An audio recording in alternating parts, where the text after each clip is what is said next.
We're going to build the best football team in the SEC Conference. We're going to build the best football program in the SEC Conference. You have now arrived at Stadium in Gale.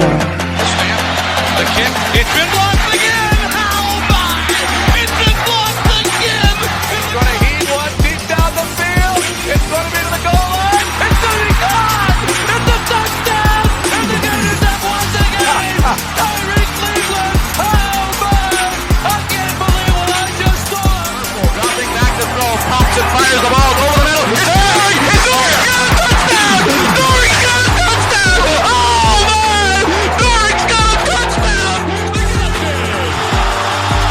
Ahmad Black, in his final game as a Gator, takes it all the way home and sends Urban out the winner. You have now arrived at Stadium in Gale.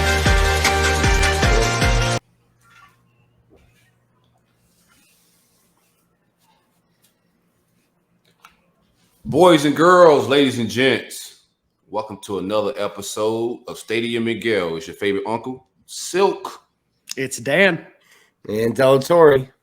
I almost forgot my name, man. How y'all feeling, man? Same corner, same time? That's good. Back in the cut, Silk. Back in the cut.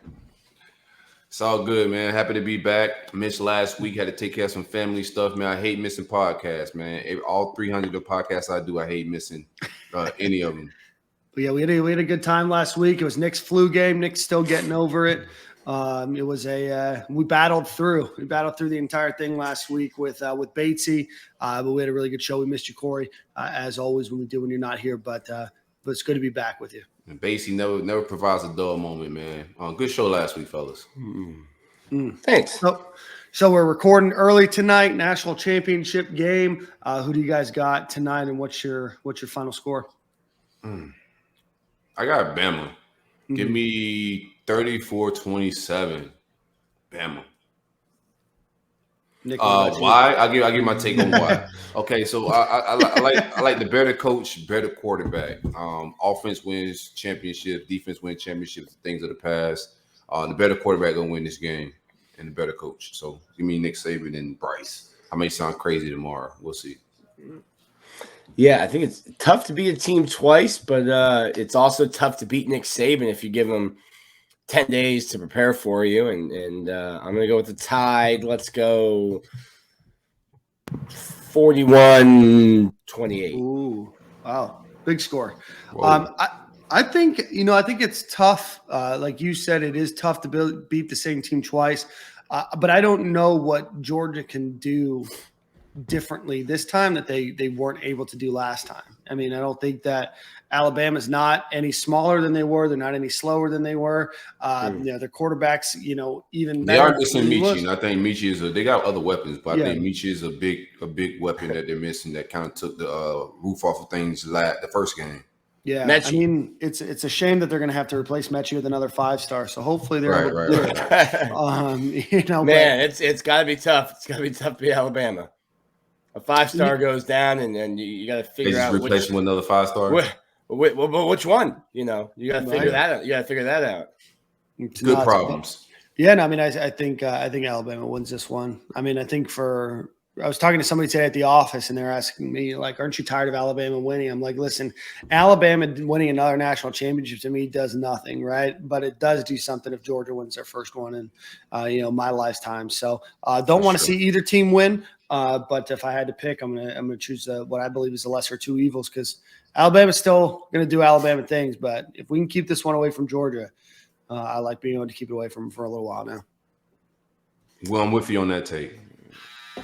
Yeah, I mean, you can't get your 1980 jokes off, right? We got somebody that may have to delete a whole account if they win tonight. We don't need that to happen. No one's ever sent a congratulatory national championship text or email for that matter. Or email about the Georgia Bulldogs. So I saw some of these lists and so there's like a picture of the United States and it was like how every team is rooting for the national championship, and it was like the state of Florida was rooting for Georgia. And I'm like, I don't know where they got this data, or if they just pulled it out of their ass. Oh, Florida State fans. Yeah, Florida State fans. I don't think anyone in the state of Florida is rooting for Georgia. think Miami and Florida State fans are. Mm. Some weird way they get a win out of our rivals winning the game. I don't know. It's weird, but this is me just guessing. I don't think most of the state of Florida is rooting for. I mean, they could. The average football fan probably tired of Bama winning, like Dan was saying. So. Do you guys feel like this is one of the least hyped up national championship games in a long time? I think it is, because I think outside of the SEC footprint, people are sick and tired of the SEC and being in these games. I think you saw that kind of with the news today about the CFP not expanding.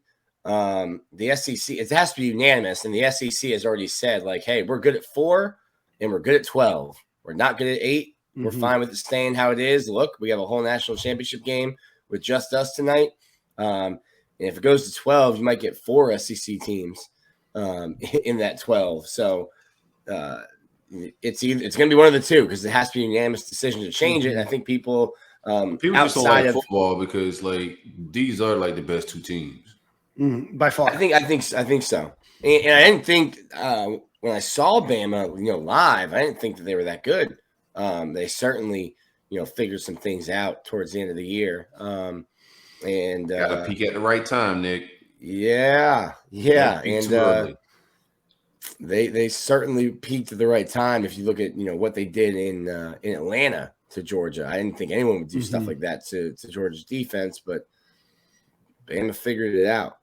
Do you think that there's like a little, I'm just more curious in your thoughts here. Do you think there's a little like college football fatigue by this point? I mean, for the most part, it's been 5 weeks since, real football is played. I know we played, football last week, but that was only 2 games that were blowouts. Do you feel like the season's maybe extended a little too long?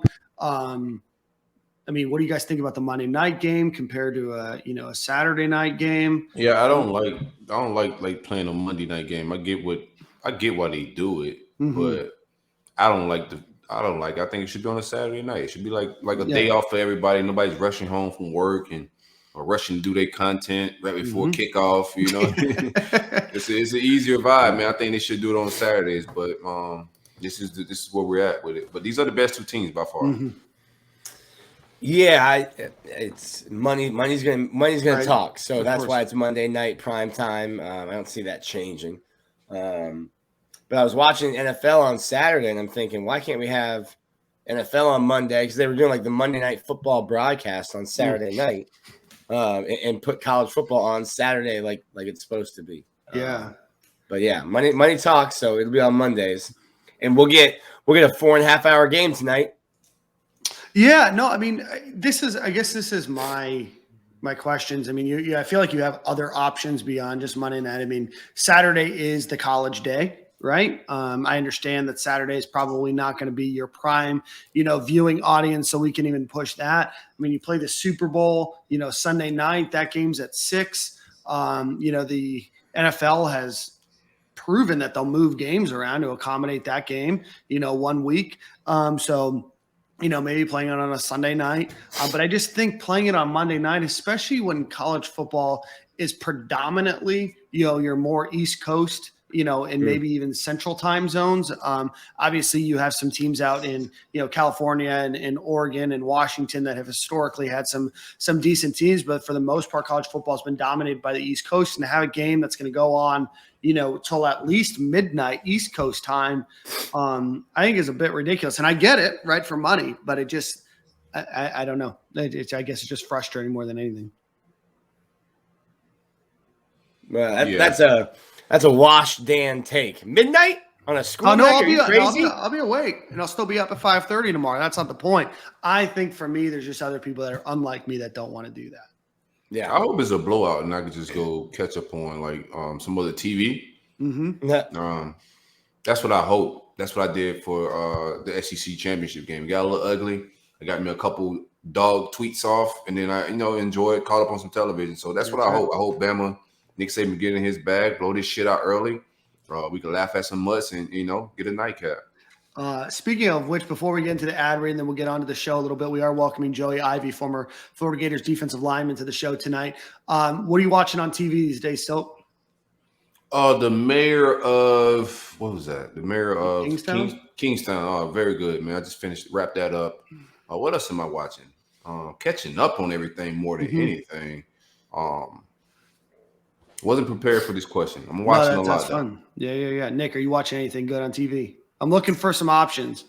I managed to avoid spoilers for Succession, and I think that's done. So I just watched the first episode. Succession's fire. I got to catch up on that. I'm 2 behind. So 2 seasons or episodes? Episodes, not seasons. Okay. Yeah. So I just started it was season 3 that finished recently, right? Right.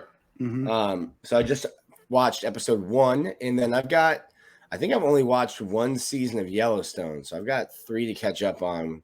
I don't think they have the newest season on Paramount yet, though, or whatever. I got one for you, man. American Rust. It's pretty American Rust. American Rust. I'll have to check that out. It just started. Rust. RUSS or Rust? Rust. Rust with a T. Yeah. I just started Righteous Gemstones.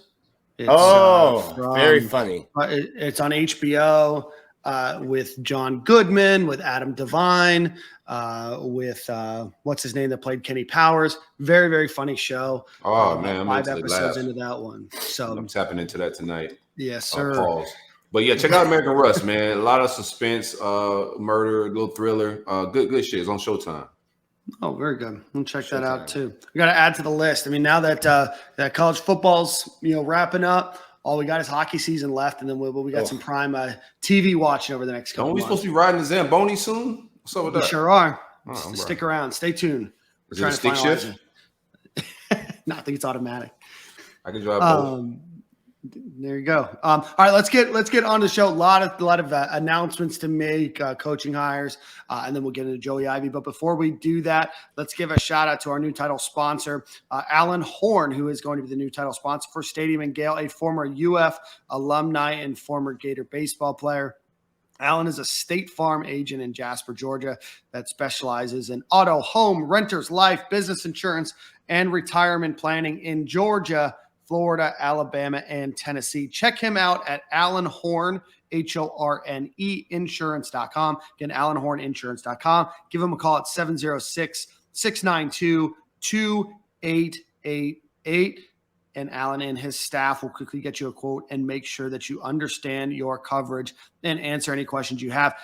Give Alan a follow on Twitter or Instagram at SFAgentAlanH. And Alan Horn State Farm Agent on Facebook. Shout out to Alan and Alan Horn Insurance. All right, boys. A lot of announcements to make. Don't even know what order they're gonna that they were announced in, so I'm just gonna do it this way. Nick, I'm following your thread on 3 of on the field coaches, and hopefully we don't have any repeat names here. So the first big name that we want to announce is the assistant coach for outside linebackers and alumni liaison, Mike Peterson, who's joining the Gators staff. Mike was previously with the University of South Carolina with Will Muschamp, and then most recently with Shane Beamer. I believe he was on staff in the strength and conditioning department at the University of Florida when Will Muschamp was here back in 2014, 2015. But the Gators do welcome former Florida Gator linebacker, former Jacksonville Jaguar, Mike Peterson to the staff. Nick, give us your thoughts. I like getting Mike P back. I thought when he was here the last time, it was just with the strength staff. Now he's got real coaching experience from being at South Carolina and being on the field. Think he's a great addition. I like getting guys back. And listen, I know we were talking about, I don't know if we talked about Rat on the show or if it was you and I talking about it or talking to other people about it on the message board there at Gators Online, Dan. But I like getting guys who have played at the University of Florida, and it's not, charity to keep him around. He's proved he can do it. And I think it means something different when, a lot of these guys we've talked about how good they can be at recruiting. I think it means something different when somebody who's been there, been in that locker room, been in those same trenches is telling you, come and be a part of this. And hey, I've been a part of this. I've been on your side of this thing. Yeah, no doubt. Everything Nick said, good hire. Everybody's concerned, not everybody, but a lot of people concerned about Florida ties on the staff. Corey Raymond can recruit. I think he can recruit the whole country, but people traditionally want some immediate staff, not the secondary staff, but somebody on the main staff with some Florida ties. Peterson hits that out of the park. Florida guy from Gainesville, played at UF, played for the Jacksonville Jaguars, been at UF in some capacity outside of just playing here before as well. So home run, I think we'll see as far as what he could do on the recruiting trail. There's a lot of questions there, but outside of that, the relationships and the name on paper fits the bill. I think recruiting starts at the top a lot anyways.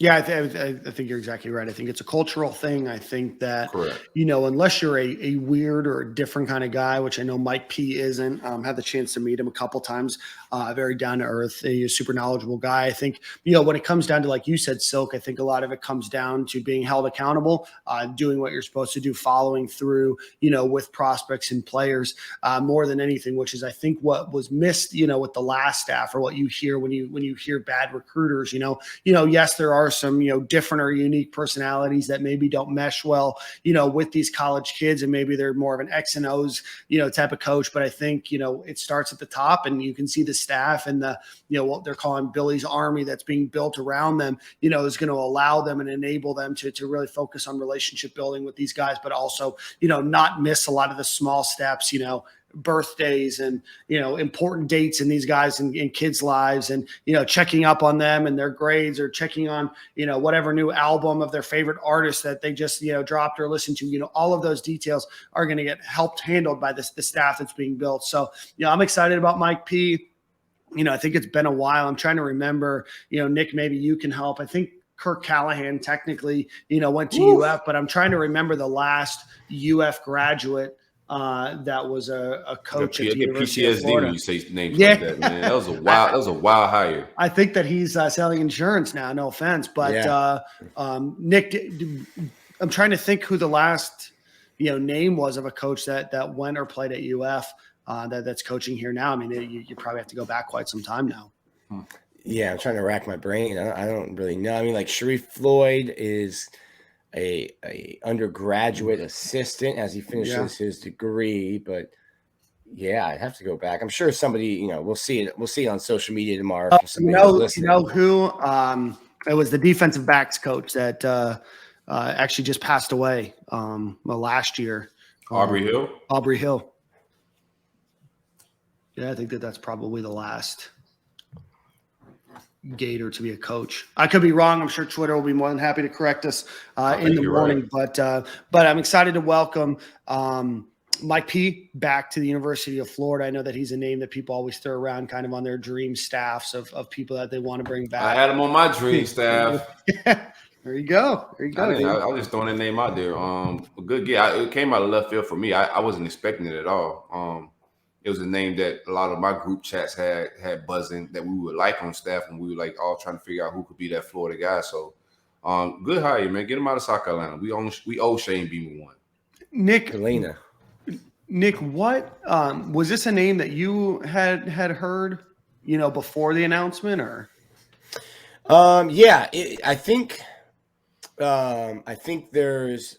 I don't know if he was an original plan. I think fans ran with Tosh Lapoi's name longer than it was ever going to be a thing at Florida. Right.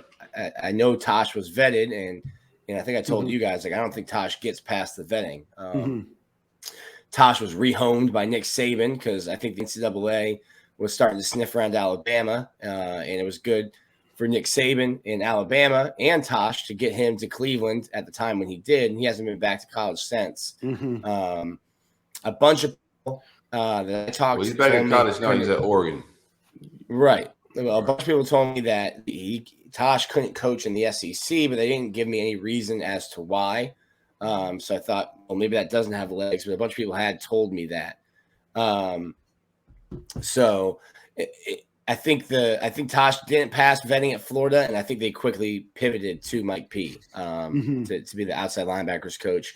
And as I've said, you try to like fit like creating a staff is kind of like a puzzle, and they're trying to fit pieces together. And all right, well, we want 2 offensive line coaches, and I think Florida will have 2 offensive line coaches. Well, where do you take from somewhere else? Do you only have one secondary coach, or do you not have that special teams coordinator that you wanted? So I think you're going to get 2 linebacker coaches, 2 offensive line coaches, and then you try to figure out these pieces somewhere else. So what do you think this does, Nick? I know, we were talking a couple of weeks ago, G. Allen Taylor and then Football Scoop kind of announced what Florida's staff was going to be. Mike Peterson's name was not on there. A lot of people think that this may, take the spot of Chris Rumph. Florida's now in a position where, they're still expecting, Rob Sale. We've talked about that since basically Billy Napier was hired. There was a word out that he was telling his team, last night and then today that he'd be coaching the Florida Gators, coming in. So we can kind of pencil that one in, really leaving UF with the spot on the defensive line. And then, whether it be a second cornerback coach or another, linebacker coach, we've thrown around the names, Eric Henderson from the Rams, and then Carl Scott, who's with the Vikings. Obviously, we'll talk about Carl Scott a little bit more at length here in a minute, but, where does that put UF? Do you think that this is a replacement for Chris Rumph? Is Chris Rumph still a possibility somewhere? I think Chris Rumph could. I wonder. It's on the market right now, right? Didn't the Bears? Bears. Nagy just got fired. Black Monday. Dan and I are. I think your Jags might be the only worst run. Never mind. There's the Lions. I think the Lions and the Jags might be the only franchises run worse than the Dolphins from the top on down. Just unbelievable. Just a wonderful franchises that we just atrocious. I didn't come here to talk about the Jags today, Nick. No, we're talking about the Dolphins. We're talking about the Dolphins. Just being atrocious franchise. Jags are just catching a stray bullet on my drive-by of the Dolphins. Sorry about that. Don't appreciate that. That's just listen. I was just weird. I seen it. We're Did you hear that 904 Twitter? Just get at Nick now. Move your energy off me. Yeah, we're interviewing our offense coordinator right now, which is wild to me. Of all the people to interview, right? Yeah, he's doing a great job. Lack of interest right now for the Jaguar job, man. I hope we figure it out. Did you watch the game Sunday with the clown nose on? I saw all the clown outfits at the game. That's not really my style. Okay. I don't like making fun of myself. I think Chris Rumph. Who wears a clown outfit to a game? Go ahead. I'm sorry, Nick. We got derailed. Go ahead. I think Chris Rumph could be an option. I think Alabama is going to find a spot for Carl Scott, and I think he's going to have a decision to make. And our fans, our listeners might not want to hear this, but I don't know if that's much of a decision to make. If Nick Saban's offering you a spot on his staff, I don't know that I picked Florida. Just being honest, especially if Pete Golding gets rehomed and Nick Saban's got a defensive coordinator title to hand you. What do you think? You think Pete Golding gets let go? I would not be surprised. Let go of win a national championship on Monday and find a new place for your defensive coordinator sometime later. Who calls the defense for them right now? I don't know right now. It was Golding. I think he's been relieved of that duty though. Is it to Nick Saban or? I don't know. I remember reading that. It's probably. I don't know enough to know. Charles Kelly is still there. I think Charles Kelly may be the one calling the calls right now, if I'm not mistaken. Right? No. The old FSU defense coordinator. I mean, he's originally from Bama, but I thought. Well, no. I know that. I'm just asking. I mean, I don't follow Bama's staff close enough to know, I didn't know that there was like some discontent with Golding either. I assume that it was I know unreasonable Alabama fans. Right. I know. I think Nick Saban's never going to settle, so he's always trying to upgrade. But in my opinion, and I could be wrong, but to go from Golding, you would think it would be like a more experienced play caller, not Carl Scott called plays before. Like it just, I'm not going to doubt what Nick Saban would do, but it seems like a different move. Yeah, I don't think Carl Scott has ever called plays before. I know he wasn't calling plays with the Vikings this year. I know he hasn't called plays with Alabama before. So, even in a co-DC type of title, do you give him do you keep a guy like Golding and give him a, mythical co-DC, title to lure him away? Or, I think that it would take less money. I don't know Carl Scott, but, I think coaching at Alabama is, cream of the crop. I mean, he left to go be defensive back coach at the Vikings. So, yeah, and everything in peaches and cream. I don't think it's somebody leaves to Bama to go be the same position coach in the NFL. I don't think it's just that clear cut. But what do we shift if we do shift? If that Carl Scott's not our guy, and Bama ends up swooping him away, what do you guys think we should? I don't have a name for that yet, but it will be interesting because Patrick Toney's role was going to be flexible. He was a linebackers coach at UL. He's coached safeties before, but to get Carl Scott, you weren't going to ask Carl Scott to coach linebackers. You were going to have him coach safeties like he's been doing, and you would just slide Toney down. Now, do you keep that same plan for somebody else, or do you pivot away from that plan? Because he was like, hey, we didn't want to have to ask Patrick Toney for this, but we would do it for Carl Scott. So are you looking for a safeties coach, or are you looking for a linebackers coach? So you could go in two different directions right now if you're Billy Napier. Which direction would you go in, Nick? You get the best guy available. If you can get probably Rumph. Yeah. So if you get Rumph, then I think you need a defensive line coach. You don't need necessarily two linebackers coaches. Do you need an inside and an outside? And then if you have Rumph will be coaching backers, not line, right? Well, you've got Mike P coaching outside. Would you have Chris Rumph coaching inside linebackers? Because I think he coached defensive line the last time he was at Florida. And you could have an outside linebacker coach kind of be a outside linebacker and edge rusher coach, and that's kind of like a hybrid linebacker coach. But I don't know if you'd want him. Hey, you're putting Chris Rumph, who's been coaching defensive line for most of his career, and go teach Ventrell Miller something. Yeah, I think that puts Florida in a unique position, right? I mean, we can talk about the other name, Eric Henderson, who's a name that's been associated with, that open defensive line spot. Eric Henderson's with the Rams right now, who are in the playoffs. So, you have anywhere between 1 and 4 weeks before that can, officially be, happen. And, I think, we talk a lot about in recruiting internal employees, things of that nature.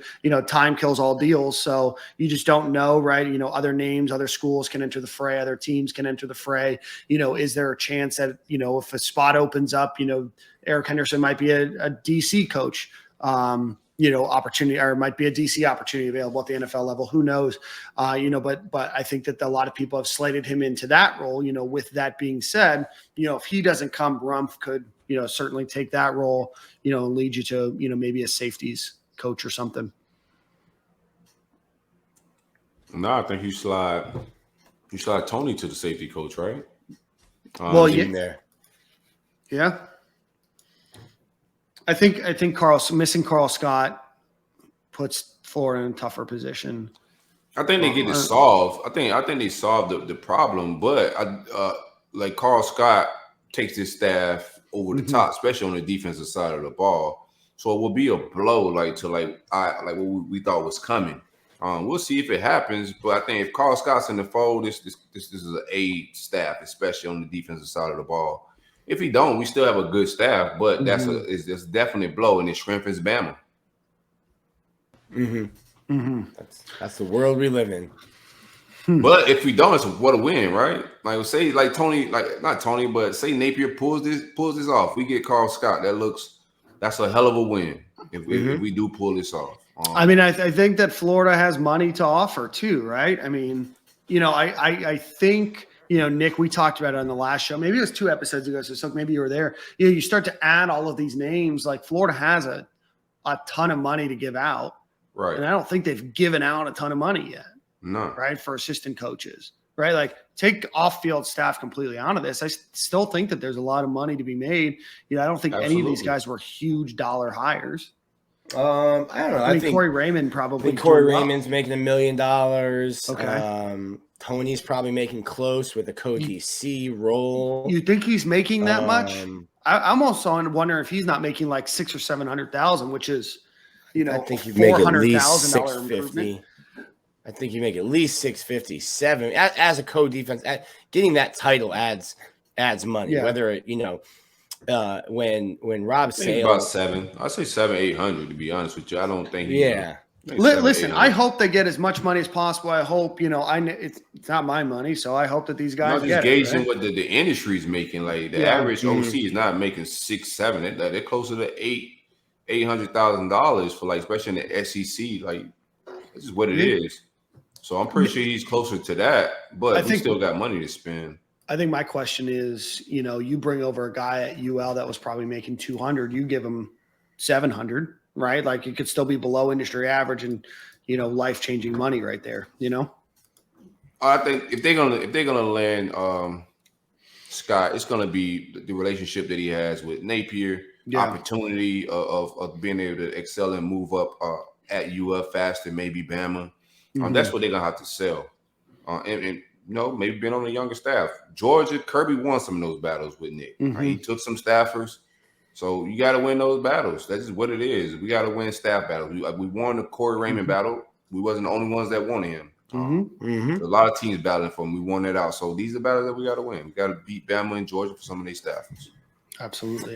Yeah, I'm looking at that list, and I think I think William Peagler probably got a raise. I'm not sure what he was making at Michigan State. Mike P probably got right around what he was making. Not sure what he was making there. Kiri Colbert's a guy that's going to make more than $500,000.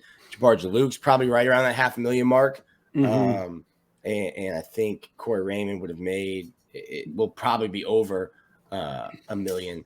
I don't think a defensive backs position coach is going to make over $1 million, but he got some fancy titles. He's got the assistant head coach. Right. Yeah, that's a good point. Well, we have Joey Ivie waiting for us, so let's hop into our time with him. But before we do that, let's give a shout out to our friends over at Home Field Apparel. Visit them. Use promo code Stadium and Gale, all one word. Again, homefieldapparel.com. Promo code Stadium and Gale. Best vintage products that you're going to find on the market. Softest tees. They have hoodies. They're launching a basketball line, all sorts of schools for you, a significant other, a friend, a family member, a coworker, whatever that might be. That promo code works across the entire site. 15% off. Promo code Stadium and Gale, homefieldapparel.com. Let's welcome former Florida Gators defensive lineman Joey Ivie to the show. Joey, how are you, my friend? You say your breath stink. Then you gotta get out. We lost him. Shout out to Joey Ivie. I'm ready to hang out. Podcast. He has some opinions, like opinionated former players. They're the best interviewers. Don't edit anything. Don't put no minute mark. We just hanging out, Cam. You don't have to edit anything. Hey, hello. Can you hear me? We got you. Hey, what's up, guys? What's up? Man. Hey, do I need to get some headphones, or is it working pretty good now? You sound all right. You sound all right. You sound all right. Yeah, you can afford the good Mac. I can tell. He's got the 4K video. Yeah, for sure. Yeah, man. Oh, man. How's it going, guys? Everything good? Good, man. Everything's good. We're taping a little early so we can watch the game. Are you planning on watching the game tonight? Yeah, I'm actually about to run a Dick's. Gonna go grab some hunting gear. I just got into hunting actually about not long ago. So one of my buddies I play with the Falcons, he's retired. He lives out here in Georgia where I'm at. He bought like 200 acres up in the Georgia mountains. So like I've become his hunting buddy. So I actually love it, man. It's been super exciting to just be able to go out there. And so now I'm like actually getting into it. And I didn't grow up hunting or anything like that. But now I kind of understand why people get hooked on it, because you go out there, you have no worries. Just you and God's creation, man. So are you doing bow hunting, shotgun, rifle, all of it? So right now is it's bow season. Well, Sunday was the last day of rifle for deer. deers, Bosey and Star. I've never actually shot anything myself, but I like to say hunting. I'm actually tagging along out there. I'm more for the tag along, like just enjoying being out there kind of thing. That's me on a fishing trip, man. I ain't grabbing no rods or anything like that. I'm just out there for the vibes. Man, maybe a couple drinks out while you're fishing. Yep, exactly, man. I love that too. It's a drinking trip for Silk. It's not even fishing. Nah, man. They're just fishing in the cooler for the next drink. That's it. Got one. It's funny. It's like the older I get, the more I get into this outdoor stuff. Night. Man, I was just sitting here telling my boy the other day, bro, like it was gloomy outside and about to rain. I said I never appreciated stuff like rain, gloomy days, bad weather, porches, old people stuff. Mm-hmm. Man, oh man. Well, Joey, go ahead. But no, I was just answering your question. You asked if I'm gonna watch the game. Yeah, no, definitely. I'm gonna watch the game. Low-key kind of me, even though I don't want to say I'm rooting for Georgia, I'm low-key rooting for him just because of Coach Champ. Low-key, man. Even though it's the East, and I'm not. That's our rival and everything, and it'd be nice to. As much as me being a former Gator, I want Alabama to win. But me on a personal side, liking Muschamp, what he stands for, and right. I would like to see him get a win. But so honestly, I'm just more of I'm gonna throw my hat up and say I don't really care. Like you go either way. But maybe the power goes out at Lucas Oil Field and they just can't play the game. I'm here for that. I know, right? I'm here for it. But Joey, want to get into your time at Florida. You had a great career at the University of Florida. How ultimately, you're a highly touted guy out of high school. How'd you decide on attending UF? Oh man, that's a really good question. With recruiting for me, it kind of all happened very quickly. So I chose Florida honestly just because my whole family were big Gator fans, and that was the only team I grew up. That was the only team I grew up watching. I wasn't leaving Florida just because I wanted to be close to my family. So I was between Miami, Florida State, and Florida. So really, to be honest with you, my dad really recruited me pretty heavy. My own dad. He sorry about that. Here, let's go find mama.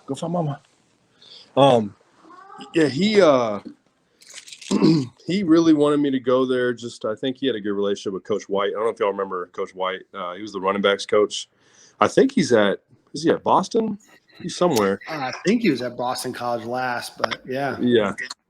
He had a good relationship with my dad, so I think that he really recruited my dad, and my dad recruited me. So, yeah, it's honestly, it was the best decision I ever made. Just not just from a sense of football. It's I didn't finish school. I'm eventually going to. I just low key been putting it off. I'm gonna finish it in the sense of I don't want my daughter one day to be like, well, Dad, you didn't finish school. Well, I'm gonna go get my degree. But my point is that being a part of that environment, being a part of Gator Nation, and just what it stands for as a whole is just super powerful, man. And I'm up here in Georgia, and you meet a ton of Gator fans up here, and you don't even realize it. When they say Gator Nation, it's truly Gator Nation. Everywhere. I was the kind of NFL guy that bounced around. I was a journeyman type guy. I was active, P squad, injured all the time. So I bounced around from team to team. Somehow I was able to stay in for 4 years, which was a blessing. But I was drove my wife crazy. But, it's funny. All these different places I went, there's always Gator fans everywhere, and it just goes to show it's such a big, it's just like we're just such a big nation, and there's more Gator fans than you would even imagine, and it's everywhere. And I love it, man. I'm a diehard. I'm watch every game. I I'm definitely glad I picked Florida. That's for sure. Sometimes you kind of question it, like, when it comes to the league, you're like, well, what if I went to a smaller school? I would have stood out a little more, but being on a defense like I was, it was like, it's hard to be a star on a defense like that. You got all the first round play. Every starter on that defense while I was there went to the league. and all the backups went to the league, and all the defensive starters before me went to the league. Like, Right. you know, it's crazy. You know, you play a different type of football, that's for sure. Joey, tell us a little bit about like we talk about when you first got there, your recruitment, the hard work. We hear about the fun times, the recruiting, the process, the visits. But what was the hard work? Like, I know that Muschamp era was a lot of hard work. What was that culture like when you first pulled up? Oh man, it's all about, for me, it was about just championships. They were all about just getting winning and for me, it was having a dominant defense. And you know what? From what I remember, that defensive class was really close. I mean, we'd all talk to each other. We'd have group chats and keep in touch on social media. And the coaches kind of would introduce us to different guys. And, you know, it was, to be honest with you, I couldn't really tell you. My perspective is very different than most people because I only took one official visit, and it was to Florida. I committed early just because I was I was a Gator fan growing up. So it was like, that was when I got that offer. I was pretty sold, you know. So I didn't really get I had other teams still recruit me pretty heavy, but I just never went and took another official visit. So for me, it was a little different. I was one of those guys. I'm sure you see it now recruiting. You'll see a guy commits early after he gets just like me, grows up in Florida fan, gets an offer, commits early, and just kind of stays with it. Doesn't take any more of his official visits. But if I could go back, don't get me wrong, I would took all those official visits. Would have had some interest in Hawaii. Oh man, look, you get these kids that get these official visits. They better take all of them because you get the first off. A lot of these kids, you know, I didn't even fly. My first plane flight ever in my entire life wasn't until college. So I'm sure there's a lot of guys that share that with me.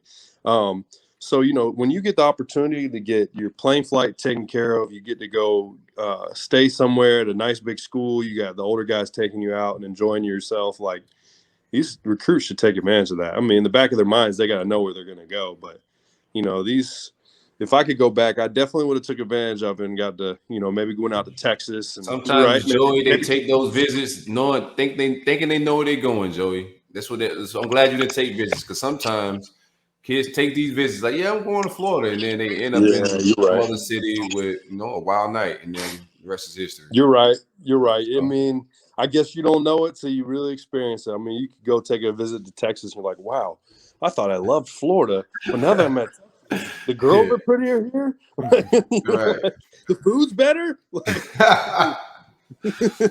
I remember the first time I went out, my first year covering Florida was 13, your freshman year. And I remember going out to I remember going out to LSU the first time and calling back home being like, damn, if I was good enough to get an SEC offer in high school for baseball, I was like, damn, I would have been here. This place is beautiful. I was like, everyone just like lives and breathes for this school, like the entire state does.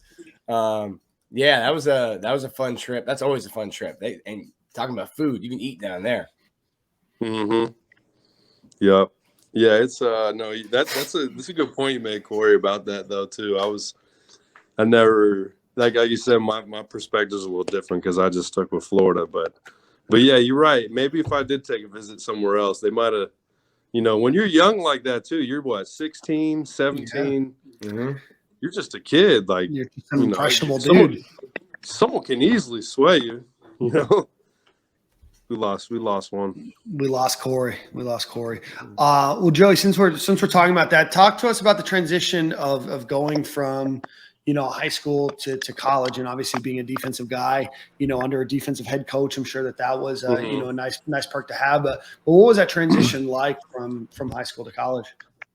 Oh man, so I had a rough time my first year, like really rough. So I didn't start playing football till high school. I remember sitting down with my dad. I always tell people this story. So back, I'm a little older than, you know, I'm older. So like I didn't have Huddle when I was in. I think Huddle came out when I was like maybe it was my senior year, I think.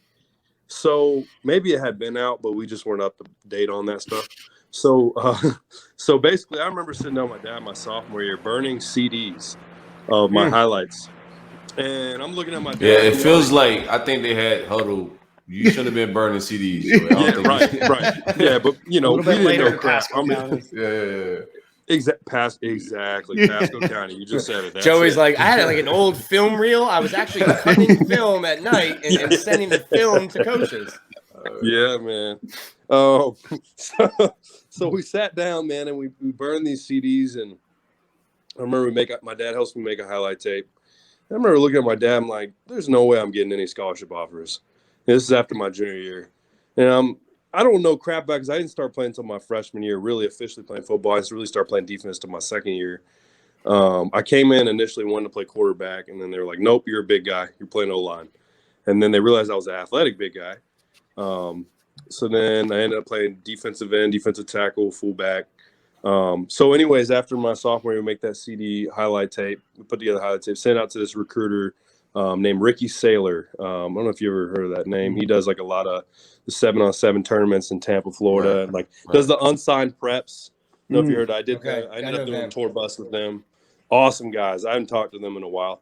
So anyways, I get this CD out, and I do this tour bus with them.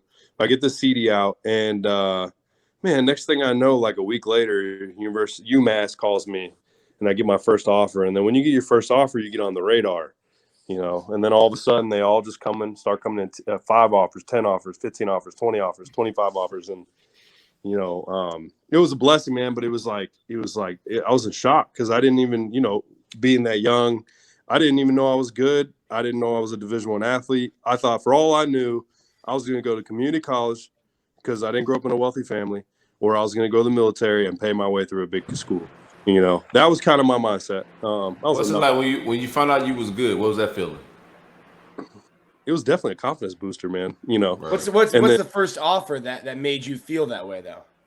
Was it UMass or was it University of Miami? That's when I was like, okay, this is the real deal. Now I'm starting to get the big ones. And I went down there and took a visit, and then I saw how they treated you down there. And then you just remember in high school, kids kind of treat you differently. Like people just start wanting to be your friends that were never your friends. And I was always typically a nice guy where I was friends with everybody. But, it's why they say kind of keep your circle small. So I just remember that whole process and it being just so, it was just such a blessing to know that I'm going to get a full ride. And so anyways, my transition from high school to college was it was super rough because I grew up watching the Gators, but my dad didn't play football. I was just my dad was just a big guy. My mom was just a little short, low athletic woman. And my mom was a Marine. So it was like I had a mix of size and athleticism. So in high school, it was more like just hit the gap, just make this play. I just would make it happen. They would just tell me to hit a gap, or I had certain responsibilities. It's just such basic football. Like a 10-year-old could do it. It wasn't that difficult in high school. So when I made that transition to college, man, with Brad Long, I don't know if y'all remember that guy.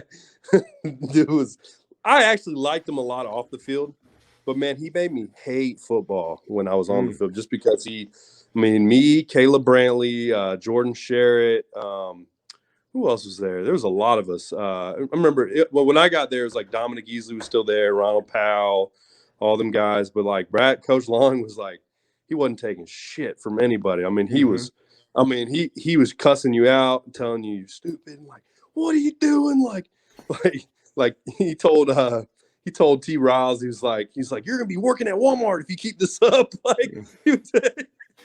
Like you see those comedy videos that people do, like skits of like coaches saying stuff, like that was Coach Long. So like, football for me, my first time, like, because I was a complete idiot in the football. My football IQ was not there when I first got there because like I said, I was just hitting gaps. Like I didn't know that it was it was such a detailed sport. And so my transition was real rough, but eventually I earned my way up to like end up playing towards the end of the season. Was the plan for you to redshirt? No, the plan was for me to play, but I was just such a knucklehead that it took me a while to actually play. So they actually ended up getting an official start against Florida State, and I got in a scooter accident and got 20 stitches on the back of my heel. So my first start ever at Florida as a freshman, which I thought was a real big deal. I ended up getting a scooter accident and ruining that for myself. But it kind of sucked though, because I could have used it as a red shirt deal. And also, I remember my senior year, there was a chance that I could have got another year because of that year, which low-key looking back now, I'm like, dang, I would encourage anyone to do 5 years if they don't feel like they're going to get drafted high enough or if they didn't finish school. Because they could use it to, I mean, there's plenty of guys I met in the league that, they weren't anything their fourth year, and then they get to stay another year. Next thing you know, they're going third, second round, and still in the league now. So sometimes the decisions you make in college and the guidance you have can set you up for the rest of your life, really, to be honest with you. So yeah, that's probably one of my only regrets was not really redshirting my first year. Because that first year was rough with in 2013, obviously what happened on the field, but I just remember the injuries. It was just like everybody was hurt. And wasn't it all? I think it was all ACLs. I think that's what it was. Yeah, there were a bunch of ACLs. Yeah. Remember, was it Dominic Easley tore his ACL at walk? It was during a walkthrough. It was during a walkthrough. He tore his ACL. There was a lot of guys. John Halpio tore his pec, I think. He played. I was good friends with Pio. I love Pio. I still talk to him. He had that sling where he could maybe lift his arm this far away, and it was like just enough to where he could kind of get it in a defensive back's chest. And I asked him about it. He was like, "Yeah, my pec's torn." I'm like, "What?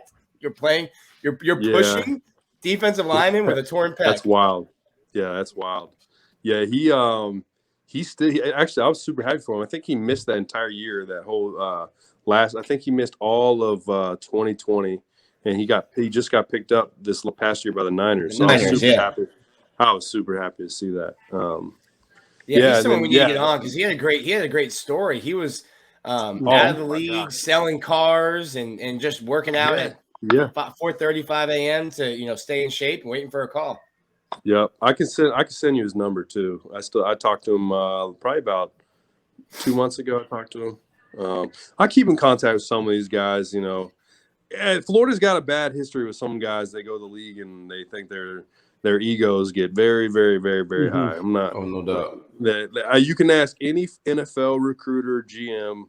They're gonna tell you a lot of these. They're gonna say, "Oh, you went to Florida? Oh, okay." That's what they're gonna say. Like, a lot of guys will get to the league and think they're just better than. I mean, I'm not trying to shame guys, but that's just the hard cold truth. Like, guys just think they just get there and they think they're God's best creation. Like, I'm like, dude, you're just a guy. Like, we're all humans. Like we should all treat each other the same. And you haven't talked to Vernon in a while. Oh no, you know what? Vernon can come off that way, but Vernon's just a very introvert. He's an introvert. He's very to himself. He doesn't. I can't really explain it. If you were to hit Vernon up, I'm sure. Like, if I were to hit Vernon up, he'd be like, "Oh yeah, what's up, man?" Like, So there's. No, he's not Hollywood. He's just super like he said, like. Yeah, exactly. Introverted. Yes. Yeah. And then a lot of them do get Hollywood, Joey. Oh, 100%. 100%. How draining was that though? We were talking. I'm sorry, Dan. We were talking about the Muschamp and the injuries that year. What was that season like though? Oh man, you know what? Guys just didn't give a crap, man. It was like, I remember, if I remember correctly, it was the same year that we were supposed to have a fully padded practice. I think this was after. Didn't they let Champ? When did they let Champ go? And then didn't the coach take over? That was the next year. That was the next year. Okay. So that. Okay. Tell us that story though. What happened?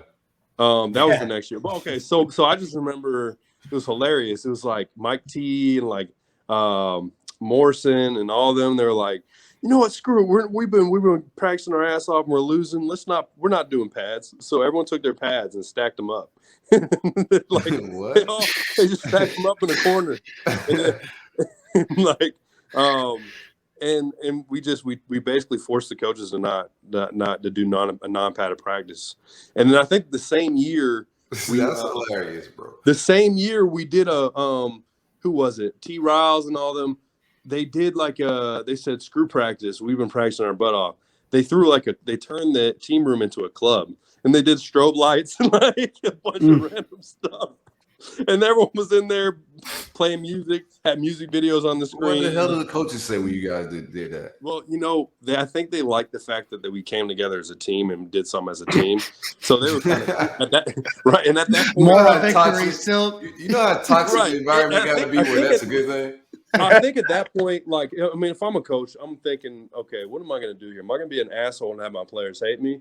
Or am I going to make a positive statement out of this thing and be like, look, you guys came together, you know what? No practice. And I think that's what happened. I think they said no practice, and, everyone was all pumped and stuff. That couldn't have been Muschamp. No, it wasn't. I don't think it was Muschamp. I think it was. I just can't think. I can't picture Muschamp saying that. So definitely, I don't think I think it was. Was it Durkin who took over? Dirk took over. Took over. He Yeah. was the interim coach after Muschamp got fired. Yeah. They one thing I could say about that staff was they cared, man. Like, I don't really talk to them anymore that much, like, because they're obviously doing their own thing, but they did care about their play. They did care about their players, and they were, Dirk, he had some stuff happen at Maryland, but I just didn't really see. I guess I didn't see that side of them, but they took. I mean, especially with me personally, on a personal level, when I had that horrible thing happen with my sister and my family, like, they really, really, really took care of me. I could really, looking back, really appreciate them and their support. And Champ was like, he always knew I had something going on with my family. So if we had like a week off, he'd give me another extra few days if I needed to take care of something. Like, I was for me, I was like the oldest in my family, so I felt like I almost was like another just a figure my siblings will, that my siblings would look up to me. So I would always kind of take off to go home to take care of some stuff, or so they always really, really looked out.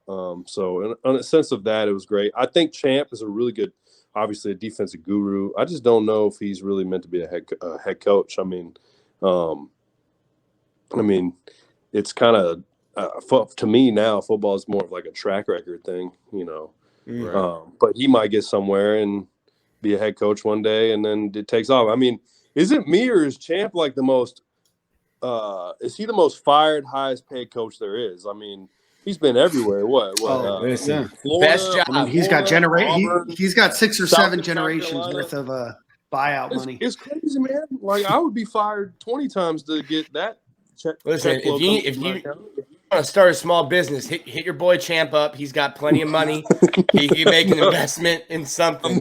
I'm like, look, Champ, just I need a little check my way. I'll take care of you on the back end. Just He's gonna be like, don't worry about it, Ivy. It's a rounding error at this point. it's a rounding error. No, I'll just write. Don't worry. I'll just write it off. It's no big deal. Yeah, they've carried the Just one a that couple much. times for him. I think at one point he was getting paid by 3 schools. I think he was getting paid by Auburn, blessing. Florida, and South Carolina at one time. Best job in the world if you can get it as a fired Division I football coach. Pays well. Nah. Yeah, I don't think I'll ever be a coach, man. I don't think it's for me. I think high school's calling my name when I'm like 50. Like from like that 50 to 65 area. Hobby time, like a hobby. Yeah, like a hobby kind of thing. Right. I'm more of like I want to be on the mentorship side of it. Like, I love kids that have some type of, even as a player, I love guys that had at-home issues or had some stuff off the field, and it just makes you feel good to be able to help that person and give back. And that's why I like guys like Coach Rump, like Chris Rump, changed my career completely. I just wish I had I can't say anything bad about Coach Long, but I think we just, on a personal level, that mentorship level, we didn't connect as well as me and Coach Rump. Like, I mean, I love that guy. Like, I still talk to him today. Like he's a father figure. Like that. I mean, we were real close, and his coaching style and his, coaching goes a long way, but when you're a good mentor and you guide your players through some stuff, you can really bring out some really good players. Like, and a lot of these guys, they come from broken homes. I mean, they really do. A lot of these guys don't come from the best areas like that you play with, and having a mentor and a coach is so important, and it can make all the difference in the world. Just kind of molding you to not just like, everyone wants to play in the league, but I mean, it's so hard to even make it to no TA practice. Like, so it's not about that. It's about getting you ready for what's after football, molding you as a man, and I had a coach, Rod Marinelli, who things didn't really work out there. I had some pretty rough injuries that just were never really, people didn't really know about. But one thing I remember from him that he always said was like, he was always telling us how we needed to build our armor, on and off the field. That's in the weight room. That's mentally. And that stuck with me after being with him. Like, that's so true. Cause like, when you put it that way and use that as like almost like a metaphor, it's like just makes you almost process the whole thing differently, I guess. What was that something college specific? Like when you got to the league, was that a different coach player dynamic? I mean, you get to the league and there's some guys making $25 million a year. Oh man, yeah, it's like I was making chump change my first year. I mean, like I got real cool. I'm a real like team kind of oriented guy, so like I'd be friends with everybody. But it's like when you got like your buddy Chris, like when I was with the Chiefs, you got your buddy Frank Clark and Chris Jones, and you see your little paycheck, and like, okay, nice. And then you see and they're getting like $100,000 for a game, or like $200,000 for a game. You're like, holy crap, like must be nice. I'm like, yeah, it's definitely a difference. But one thing you notice is the good ones. A lot of the really good ones I've been around were good, humble. Like obviously they're freakishly talented, but their work ethics are insane. Like Frank Clark, like super talented, super humble, but his work ethic is insane. Like super tough. I've been around, like I said, I've bounced around, so I've been around a ton of guys, and there's maybe two guys I could say, I don't want to say their names, that I was like, all right, this guy's a douchebag. Like, everyone else for the most part, the league is like, man, you can't, first off, like everyone's good, it's really going to comes down to obviously, so for me, like it's from what I've realized is sometimes, and I talked to like my buddy who I'm going with tomorrow. His name's Ryan Schrader. He played, I think 7 years with the Falcons, started for like 6 years at their right tackle. But everyone will all agree on the same thing. It's like you'll see guys that you think will not make it past year one. They play 10 years. And then you see guys that you think will play 10 years and they don't even make it past year one. And then you come to realize like there's so many little things involved in playing at this level. It's like, one, your opportunity needs to be there. Like, unless you're a high draft pick, you got to have an opportunity. Two, the fit has to be a great fit. Like, you got to have a good fit. Like, for me, a lot of times I'd have a great opportunity, but it'd be a poor fit, or I'd have a perfect fit, but it'd be a poor opportunity. So there's a little luck involved, because you can get a great fit and a great opportunity. Like when I went to the Falcons, great fit, great opportunity, but I got hurt. Like, so that's the kind of like the thing with the league is like, it's a little bit of luck involved. You got to be able to stay healthy. You can't make the club in the tub. And it's got to be a good fit and a good opportunity. But you'll see some of these people are just freaks, man. Like, I mean, I seen a guy playing D tackle. What's his name? Stephen McClendon or McClendon? McLean. I can't remember his last name. He's with the Bucks now. It's like his 13th or 14th year. He's maybe had like 2-3 injuries. I'm like, it just like these people are just built different, Like God really made them differently. But yeah, I mean, sorry, I kind of got off topic. Oh, yeah, you're good. That's interesting. We were just talking about Chris Rumpf because he's someone that Florida might be looking at to bring back. Oh man, I hope they do. I'd be so pumped if they did. I'll go freaking intern with Coach. No, I'm not doing that. Look at that. Hey, you can get like a job like Sharif. They'll come pay you, finish your school, and they'll pay you to be there and coach. My wife would not go back to Gainesville.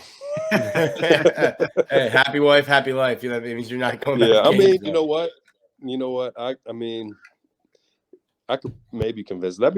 Sharif, that's a cool gig that Sharif had, though. That's sick. He was able to finish school, stay involved with the team. Yeah. See, that's a cool little gig. Because I don't know if it's you can sell that to the wife. You can sell that to the wife, Joey. Yeah. You can sell that. Hey, going to school, the gig, like it's our daughter got to see me get the degree. You come back and chill in the Ville. might start like coaching. You never know. I know that's the thing, because then I might be like, okay, I like the thing about coaching for me, man, is like I'm such a family guy, and I just knowing all these coaches, they don't get to be around their families, man. They're just that's true. The hours they work in they're facts. insane, man. Like it's like you think players work like crazy. These coaches are out, they're grinding like. Well, Dan Mullen wasn't. He was skiing, water skiing. It's a different kind of grinding. It's a different kind of grinding. Yeah, so that's true. He was true. He was grinding with his travel agent. It's crazy to hear all this stuff. Like I even heard they were saying, someone was telling me about like Urban Meyers. He that's what happened with him, was he didn't want to do all the recruiting. I don't know if that's true, but that's kind of what happens. Like, huh? Who said Urban didn't want to recruit? That's what I heard towards the end of his career at Florida. Oh, that's all he does. That's all he want to do. I think Urban does that shit. He want to do that more than have sex. No. So I heard that. no, but I heard something happened with Urban and his wife. That's what and I don't know if it's true, but part of that was why he didn't want to do some with recruiting and him not spending enough time with her kind of thing. I don't just some stuff you hear. I don't know if it's true, but there's always some reason why these coaches stop recruiting. It could be a family issue, this or that, but this shit's tough, man. Like they sacrifice everything just to go recruit these high school kids, who most of them are nowadays are spoiled little brats. A lot of them are like, because it's the recruiting has gotten to a whole nother level where these guys are, they already feel like they're in the league when they leave high school, because because it's so competitive. This recruiting is so competitive. Who has the most fancy bus? Who has the most fancy jet? Who has this? Who has that?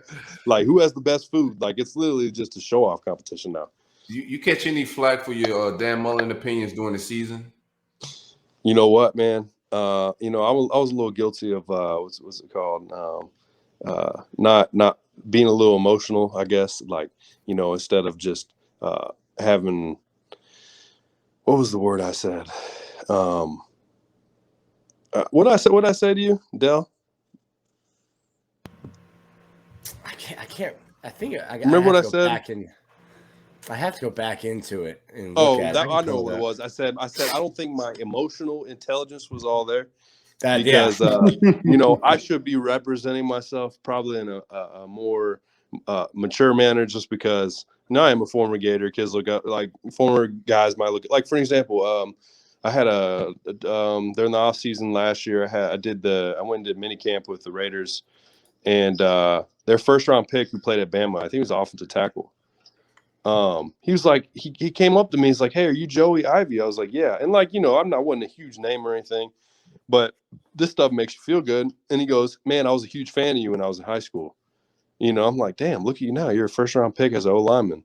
Forgot the name of the guguy. Alex Leatherwood? Yeah, Alex Leatherwood. And that made me feel real good, man. And then, so when I say emotional intelligence, it's like, when we're all here Gator fans, it's like you see this stuff and you're not there, but sometimes you just get upset and you say things. And I'm just like, I have my buddy, he hit me up. He's like, "Bro, you're wild for this tweet. What are you doing?" Like, I don't know if y'all remember Matt Rowland. Yeah. Who Matt, by the way, could have been something super special. Fast, man. Yeah, he had 3 ACLs because honestly, Matt won't say, but Matt's diet was he had such a bad diet and he didn't like to lift. But if Matt had those two things going for him, Matt would have been a star. But anyways, Matt's still one of my good buddies. We still talk a lot. He runs some real big social media accounts. He runs a crypto account called Watcher Guru. I think they're actually like the top 5 crypto media company in the world right now. Like, people don't realize, but Matt's been running these social media accounts forever. So he was kind of already doing this stuff, like working on his phone. But yeah, he hit me up and he was like, "Dude, what are you tweeting?" Like, he's like, "Why are you tweeting stuff?" I'm like, "Yeah, I know, man." He's like, "But I can't just delete it. I already said it. Like, I gotta own it now." So I'm like, I mean, you let a few rip though. It wasn't like it was just one. Yeah, I know.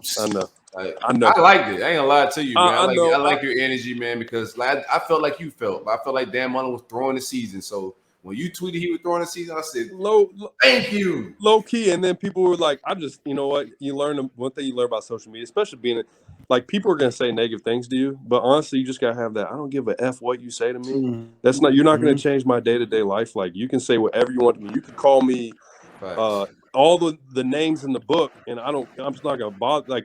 Like mentally, I just kind of like turn that off. But yeah, you're right though. Like I just kind of sometimes don't have a filter, I guess, but yeah, I mean sometimes you're right. I low key did feel like that though. I low key felt like he was ready to move on from being there. When you have a game, when you're that close to being Alabama, who's in the national championship tonight, when you're that close to being a team like that, and the team is on fire, how do you end up losing to these smaller SEC schools? Like, it just doesn't really add up to me. Like, when you're a school of this caliber and you're supposed to be getting this certain caliber of recruits, and you're this big of a, I mean, what we're a top 5 public school now. Is that what it is? Mm-hmm. We're a top 5 public school. Our school is like widely. I mean, Gator Nation is massive. The amount of the amount of just I guess the platform the school has is it's one of the biggest platforms in the world. And like I just don't like mediocre seasons. I think we are a championship school. Like that's how it should be. Like all of our other sports are championship sports. Like I mean, especially our women's sport. At least when I was there, the women's sports were killing it and everything. I think we should be held to a high standard. When you get a job at the University of Florida, you should be held to the highest standard possible. Like, there are so many other people that want that job. I mean, I get that. I mean, I'm not trying to throw shade on him, and I get that he coached there before. Like, cool, good for you. So have hundreds of other coaches. Like, I get it. Like, you were there in an awesome era. But, like, when you're put in that position of power as a head coach, like, your standard is through the roof. Like, and I think another thing with me was I low-key had a little bit of chip on my shoulder because I loved Champ. And like, even though we had a terrible season, like obviously he needed to be held to a certain standard. But when they were booing Champ in the stadium and all this and that, I was like, all right, this is what it is. If you're not doing what you're supposed to do, they're going to try to get you out of here. So I'm like, why shouldn't Dan Mullen get the same treatment? I was like, if Champ got that treatment, they got him out of there. Why shouldn't they do the same thing? Champ wanted to be here. Exactly. Thank you. Champ. That's one thing about him was he had great pride. He wanted to win. He loved his team. He was very prideful about defense. I just didn't get that feel with Dan Mullen. I just felt like he was ready to go. I low-key feel like, I don't know. I just felt like the way his energy, you can kind of sense people's energy, especially when you watch them on TV and how they carry themselves and how they talk in press conferences. Like, you can kind of sense if someone really wants to be there or not. To take it off track a little bit about Champ. So, I mean, I think 13 was my first year, and after you guys lost to Georgia Southern, I was like, that should be it for him. But he gets another year. He gets another year in 14. It always stuck out to me when y'all beat Georgia. It looked like he knew, hey, the way even this season's going, 2014, I'm probably not going to make it. But beating Georgia, just like he walked in like a new man for that post-game press conference. What was that locker room like? What was that week like? Oh man, it's actually funny you asked that because that's, if I can remember anything about Champ was, I don't know if it's because he played it. He played, right? He played Georgia, at Georgia. Yeah. So that, I think that, I don't know if it has something to do with, maybe he wanted to coach there and they never hired him. I don't know if it has something to do with that, but Champ had a chip on his shoulder when we played Georgia. I mean, he was getting the team fired up in meetings, in practice. I mean, I wish he was like that every week, but for some reason, it was completely different. The way he carried himself was completely different when we played Georgia. You definitely sense that. And man, we definitely kicked some tail when we played him. I think we lost him that first year, and then I never lost to him again. I think it was 14. Was it 13 we lost? 14, 15? No. I think 14 we lost. Was it? 14 was a win because they lost 13.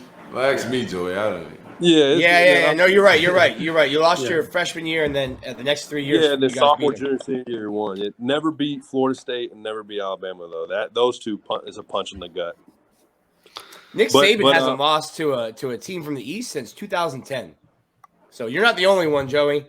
Nobody in the East, nobody that's gone to any of the 7 schools in the East is beating them. But do you remember how close some of them games were? Like when we played them, like there were some of them games where, like I remember where it was like Keanu Neal got like they stripped the ball and they got the fun. Like we had some real like Kiki hit Derrick Henry that one time. Ooh. Yep. I still show like when I'm talking to buddies about like they're like, who's the best safety? Like random people, who's the best safety you play with? I'll be like, all right, let me pull up a video for you. I always show them that video of him hitting Derrick Henry because I was with the Titans for that little playoff run with the AFC Championship. Mm-hmm. Derrick Henry's a freak, man. I mean, I played against him too, but actually being his teammate, man, he is dude is a freak. I mean, he's like, if you imagine like a lab and somebody creating he's an alien player, he's a defensive end playing running back with insane speed. Yeah, I remember going You've out. seen him, Joey. You gotta explain it to us. Yeah. I'm saying seen him in person too, though. Being his teammate, it's a different perspective. You're like, God dang. I'm like this guy's. You think he's a freak on TV, then you see him in person. You're like, all right, he's massive in person too. I think Muschamp told him to play defense. Yeah, Muschamp wanted to play right behind you, make a linebacker.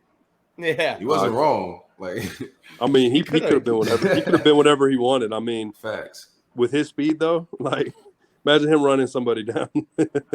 I remember I met Leonard Fournette at the opening when he was a senior in high school, and I met Derrick Henry at Yulee when he was a senior. And I remember I'm in my mid-20s at the time and looking at them being like, I don't know what you are, but you're not the same thing as me. Like, you're 17 years old, all of 6'4", 240 already. Like, you're not a human. I don't know what you are.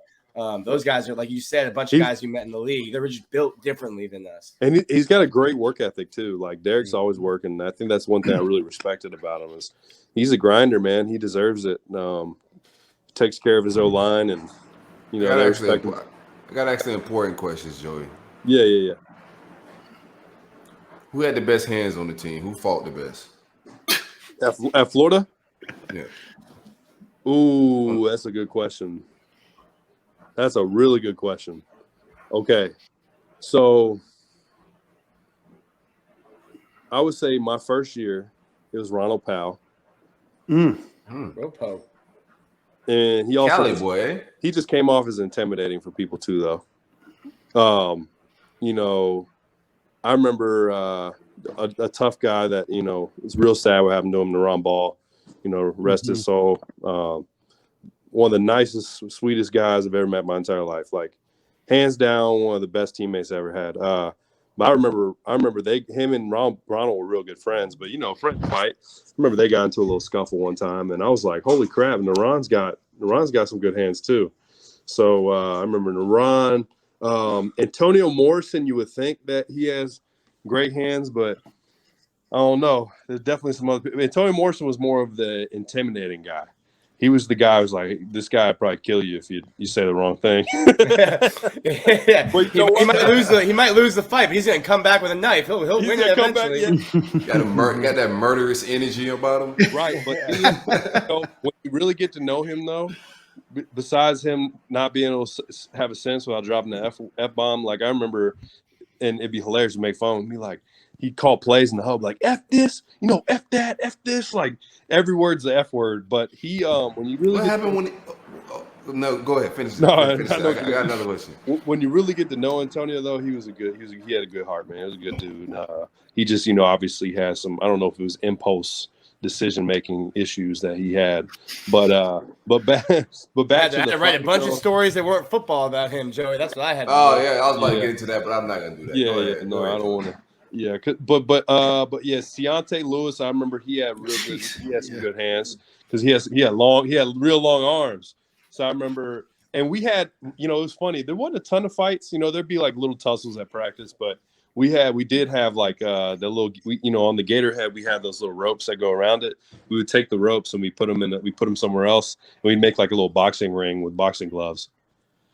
So a lot of guys would end up boxing in there, like Jared Davis would box some guys and a bunch of random people. Never me, but I was always the one just watching and laughing. I like it. Joey, I want to ask you, because we kind of skipped over kind of the transition time. Obviously, you go from Will Muschamp to Jim McElwain. They seem like two very different dudes, personality-wise. Obviously, one's a defensive, minded coach. One's more offensive. Like, I'm not gonna lie, Jim McElwain just seems like just a really goofy dude. What was that transition like? It's completely different. I mean, One thing that Champ said to us before he went, and I'm almost positive this is what he said. It's been so long ago, and it really helped a lot of people.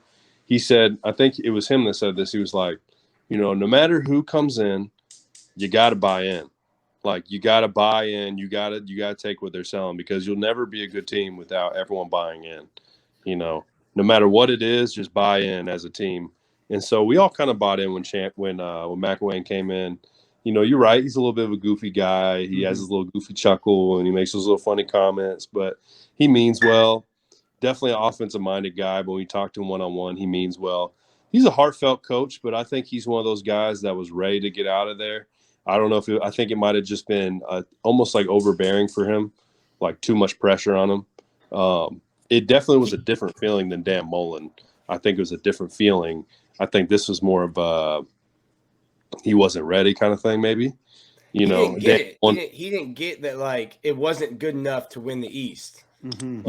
He's like, I got paid to win the East. We're going to the SEC championship. Like, well, you're losing to Bama, and fans don't want that. Exactly. And then I felt like with Dan Mullen, it was more like, I'm doing good enough, but I feel confident about what I'm doing to myself. But if you don't like it, screw you. I'm just gonna do me no matter what. With McElwain, I felt like it was more like almost like a kind of in over his head kind of thing. But yeah, I felt like he had. I mean, we went to the SEC championship with them twice. So I can't say off of Muschamp's defense, and I think that was the biggest thing. The offense never got going. You're right, and what blows my mind about that, man? If you think back to our offense, all those guys are in the league. Like, a lot of them O-linemen we had, like even though they're older, like Fred Johnson, John Harrison, John Halpio, Chaz Green, DJ Humphreys, Max Garcia, Trenton, the giant Trenton Brown, my guy Trent. Davis Sharp. There's probably a couple other ones I can't even think of, but yeah, we had NFL O linemen, and we also had NFL receivers. Maybe I mean, we had a solid team. It's just I don't know what it was, man. Like for example, Driscoll. I think he's still in the league. Like, I don't know why he couldn't mesh with the offense, but he goes somewhere else and balls out. Like, you don't know why that stuff happens. And then obviously, like, I think, actually McElwain probably would have been there longer if that whole Will Greer thing never turned the corner, because we might have, honestly, I'm not even joking. Like, I talked to Derrick Henry about it, actually, and he was like, you actually might have given us a run for our money if you had Will Greer, because we remember watching you guys, and we just were a different team with him, Came in. They had Robert Kimdichie, ranked number 3 in the country, and you guys torched him. Yep, exactly. And then what really bothered me was Treon Harris, because you guys remember Jacob Guy? Oh yeah, well, you guys remember? So Jacob Guy was my high school quarterback, and I remember he used to tell me, I used to do Treon Harris's quarterback test. I'm like, you're the fucking, excuse my language, you're the quarterback of the team, and you can't even complete your quarterback test? Like, that's ridiculous, man. Like, you're just that's just immature in itself. That's the one thing. When I found that out, that really bothered me, because if you're getting an opportunity like that, take full advantage of it. Like, and so somehow we're in the SEC championship and stuff, but I think that was probably the one that hurt. Obviously, was losing Will. Also, I think we could have did pretty well if Luke Del Rio wouldn't have broke his collarbone. I think he was just good enough to get us to where we need to go. Maybe not win the whole thing, but at least get us maybe some further than where we were. Because I love Joey. You came to lie today, bro. Yeah, and I like Appleby. I liked Appleby as a person, but Appleby wasn't the right fit for that team. I'm just being real here, man. Like, I mean, the last two names, what you said, is the reason why McElwain had to go. That's why he got pressure cooked up out of here. Right. He was rolling out Luke Del Rio's and Applebee's. Right. Which I would take Luke over Appleby. But yeah, you're right. It's just we for some reason, and you know what? Everyone will say this. We had a diamond on that roster the whole time, Kyle Trask, and we all were saying it. Why isn't Kyle playing? We've been saying that the whole time. a lot of his veterans were saying that. Why isn't Kyle playing? And no one still played Kyle. And then guess what? Kyle finally gets a shot, and he's just unbelievable. You know, I always knew Kyle was talented, and especially with like what was the other guy, Felipe Franks? Like I knew Felipe had the ability and the physical stature, but he just didn't have it up here. You know, you'd think he was just immature. He was too immature. He was out there chasing girls and doing his own, like too busy doing the things that were distracting him from being a good player.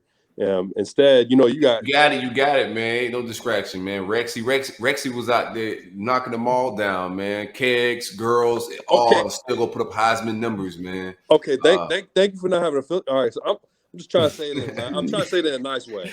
Nah, you say have it. Right. Yeah. But yeah, you're being real. That's true. But yeah, there's a lot of Felipe stories that I don't know. He didn't like some of us in the media. I was cool with Felipe. There's a lot of Felipe stories that went unreported. I think that's kind of what Joey's getting at. There's a lot of stuff that didn't hit the internet, didn't hit the papers. No, there's plenty of them. There's plenty of those stories when I was at Florida. Like the amount of stuff you hear about in the locker rooms, it's like if one of these things leaked out, you'd be like, "Holy shit!" Oh man. What I wanted to ask one question about Matt, because I think and fans won't like when I compare McElwain and Napier, but it seemed like McElwain, you know, I at the time, even when he was the coach, I was like, he's like every sitcom dad you've ever seen, like on CBS or NBC, like all rolled into one. But he did seem that you touched on it a little bit that he was a genuine guy. If you were in a one-on-one, obviously you played defense. It seemed like he cared more about you, Joey Ivie, as the person than even as the player that could do something, you know, for 100%. His career on the field. Yeah. And I kind of get that vibe from Billy Napier. Yeah, no, and I love that part, you know, and even his wife, man, his wife is a sweetheart. McElwain's wife, like, you know, when that family, they definitely were more about the players, and that's how you kind of you're not coaching in the NFL, so you gotta. When you get to the NFL and you're coaching, they really just don't care about you. I mean, unless you're getting paid millions of dollars, they don't really care about you. Like when I was with the Chiefs, like my D-line coach is more my friend than my coach, Britt Reed, Coach Andy Reid's son. Me and him were more like we were buddies, like we were real cool. No, but my point was, but yeah. So like at this level though, that like I said earlier, touched on it. That mentorship and that leadership is super important for these guys. So like, you know, obviously you want to lead them to a championship and stuff, but like, you know, like the new coach they brought in, he does bring that kind of vibe to him where he's going to care about his players. He has that, you know. Hopefully we get a little bit of McElwain on that side, and we get a little McElwain or a little Muschamp on that side, and you know, a little bit of offense. So we took a little bit from all three coaches. Hopefully we get a little bit of all three in this guy. You know, you never know. You and me both. This is my fourth coach in 9 seasons, so I'm hoping. Man, I think as long as he understands, it's really just about all the recruiting. You know, it's being a smart recruiter too. Like Muschamp, man, he found guys like that were 3 stars, 2 stars. You know, I'll give you 2 examples: Jared Davis and Taven Bryan. He found those guys out of effing nowhere, and they both were first-round picks. You know, they did a lot for the team, and it's not sometimes always about that 5-star, which is great. You know, you want, but some of those 5-star guys end up not panning out or a bust, or like they let it all that recruiting hype get to their head, and it makes them complacent. They don't work as hard. They get outworked. I think you're covering your mic a little bit, Joe. No, sorry, but I was just saying some of them guys, the 5-stars that come in, might get outworked or they get complacent. So it's all about, you know, these guys. Like when you get to this level, you got like Champ had like a special touch on these guys he would recruit. You know, they sometimes weren't the biggest stars. Like in certain positions, you might need the biggest stars. Like, you know, maybe as a DB, you might want a 4 or 5-star.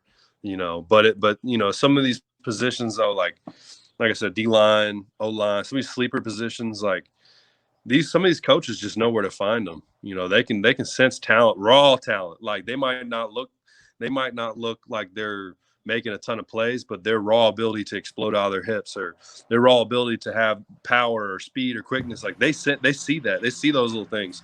Then they bring them in, and then you see this dude who was a 2-star, 3-star nobody, all of a sudden he's dominating the entire college football. You know, So we need guys like that who are going to find these guys out of nowhere. And, obviously you want to get the big names too. I mean, quarterback is one of those positions that it's hard to say, man, because Kyle Trask was a 3-star coming out, 2-star, 2-star coming out, so obviously some of these coaches know what they're doing. I think Kyle just got caught in a rare situation where it's not like Florida. He could have just transferred. He sat behind another high profile quarterback at the same school who was and that system was better suited for that quarterback, more spread option type stuff. Kyle's more of a pocket passer, so he just kind of sat tight. But he came out to Florida, got recruited that way.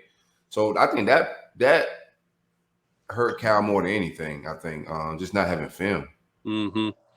No, I agree with you. That definitely did. It kind of probably made coaches a little more hesitant to put them in certain situations. That was Dan Mullen's hesitation. Even when all these coaches see him play good in practice, but they all had the hesitation because we never seen him with live bullets. So everybody, that's why everybody had that hesitation. But no facts. See, he needed Joey Ivie, who would have actually gone to practice and gotten real film reel. He would have cut it up.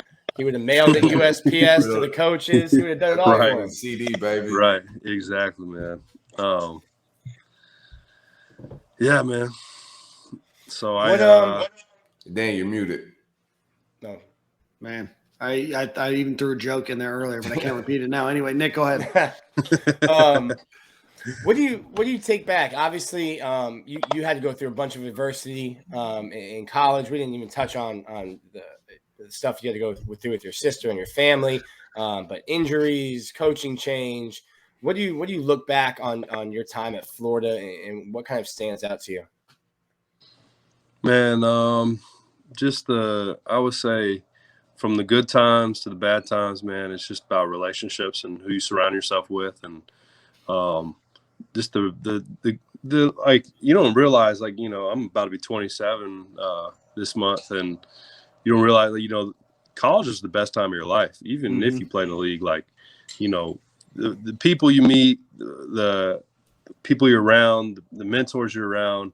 For me personally, it was, it was real tough my junior year, losing my sister and everything, and going through with my family, and it was a lot of adversity. Kind of teaches you how to get through adversity and how to man up in certain situations, how to deal with it, and and not be afraid to reach out for help when you need it, man. People sometimes are ashamed to go see a therapist or go talk to somebody to help them. That stuff is there for a reason. It's there to help you as a young man and develop you. And we're all different. We all have our certain traumas that we go through. We all have certain things that might have happened when you were younger that might affect a certain personality trait that you have. But if you accept that and you find ways to help that, that's the only way you're going to change as a man. That's the only way you're going to get through certain things as a man. I think that was the blessing too, of being able to play at a big school and then being able to go to the league was you meet so many different people, different perspectives, and you learn from them. And, being that, going through those things that I went through, I guess it just made me more, a little more cautious, a little more cold-hearted in a sense. I guess that makes almost like something terrible could happen and it's gonna bother me, but when you go through something that hurts you that bad, it's there's not too much that can top it, but yeah, but to answer your question, it's just the relationship part is huge, who you surround yourself with, and just so many fond memories of being at Florida and so many teammates I had fun with. And just being so young, there's so much crap that you just, when you get older, you think back and dang, I should have did something different, or dang, I should have did this or that. But that's just part of the whole learning curve. And but I definitely miss it though. I missed the college days and playing in that stadium, and going out on the weekend. That's people are going out on the weekends with your buddies and your teammates, and it's a giant fraternity. That's what it is. For everybody. Off-season Friday night, where would I find Joey Ivie? Oh man, at Cantina probably with Yes. Oh, Mhm. Canteen, Yeah. baby. R.I.P. Cantina, with man. all the guys, man. Good times, You man. see everybody out there. You see me, you see Matt, you get Caleb coming through there, McAllister probably. You see Jared. Jared never went out. No. You see Alex. You see Alex with his girlfriend. Now his wife. Yeah, wifed up now. Yep, got a little baby. It looks just like him. His little twin. But yeah, man, those were the days, though. I mean, you'd see half the team out there, and with Fat Daddies, that was another one.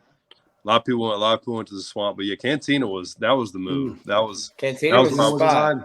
Mm-hmm. There were a couple Saturdays where with a noon kickoff where I'd roll into Cantina and see half the football team there. I'm like, oh, this is the benefit of a noon kickoff.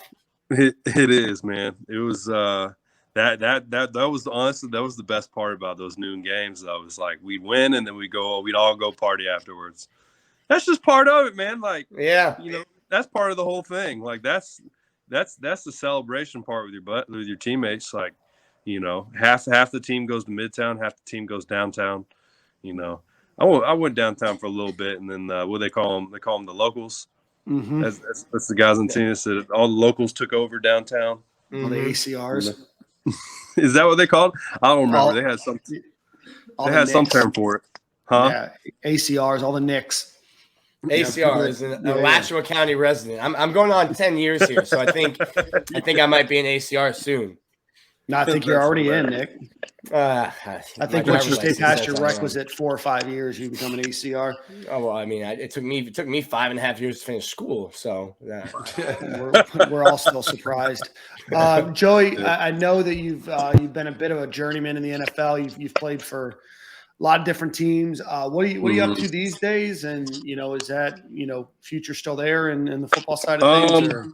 You know what, man? I love football, but I'm getting to the point where it's like, so this past camp with the Colts, it was the most political thing I kind of experienced just because I had a really good preseason, really good camp. And, I killed the first game and they're like, okay, who is this guy jumping off the tape? Second game, they didn't play me at all. And I asked the head coach, I'm like, what's up? Why am I not playing?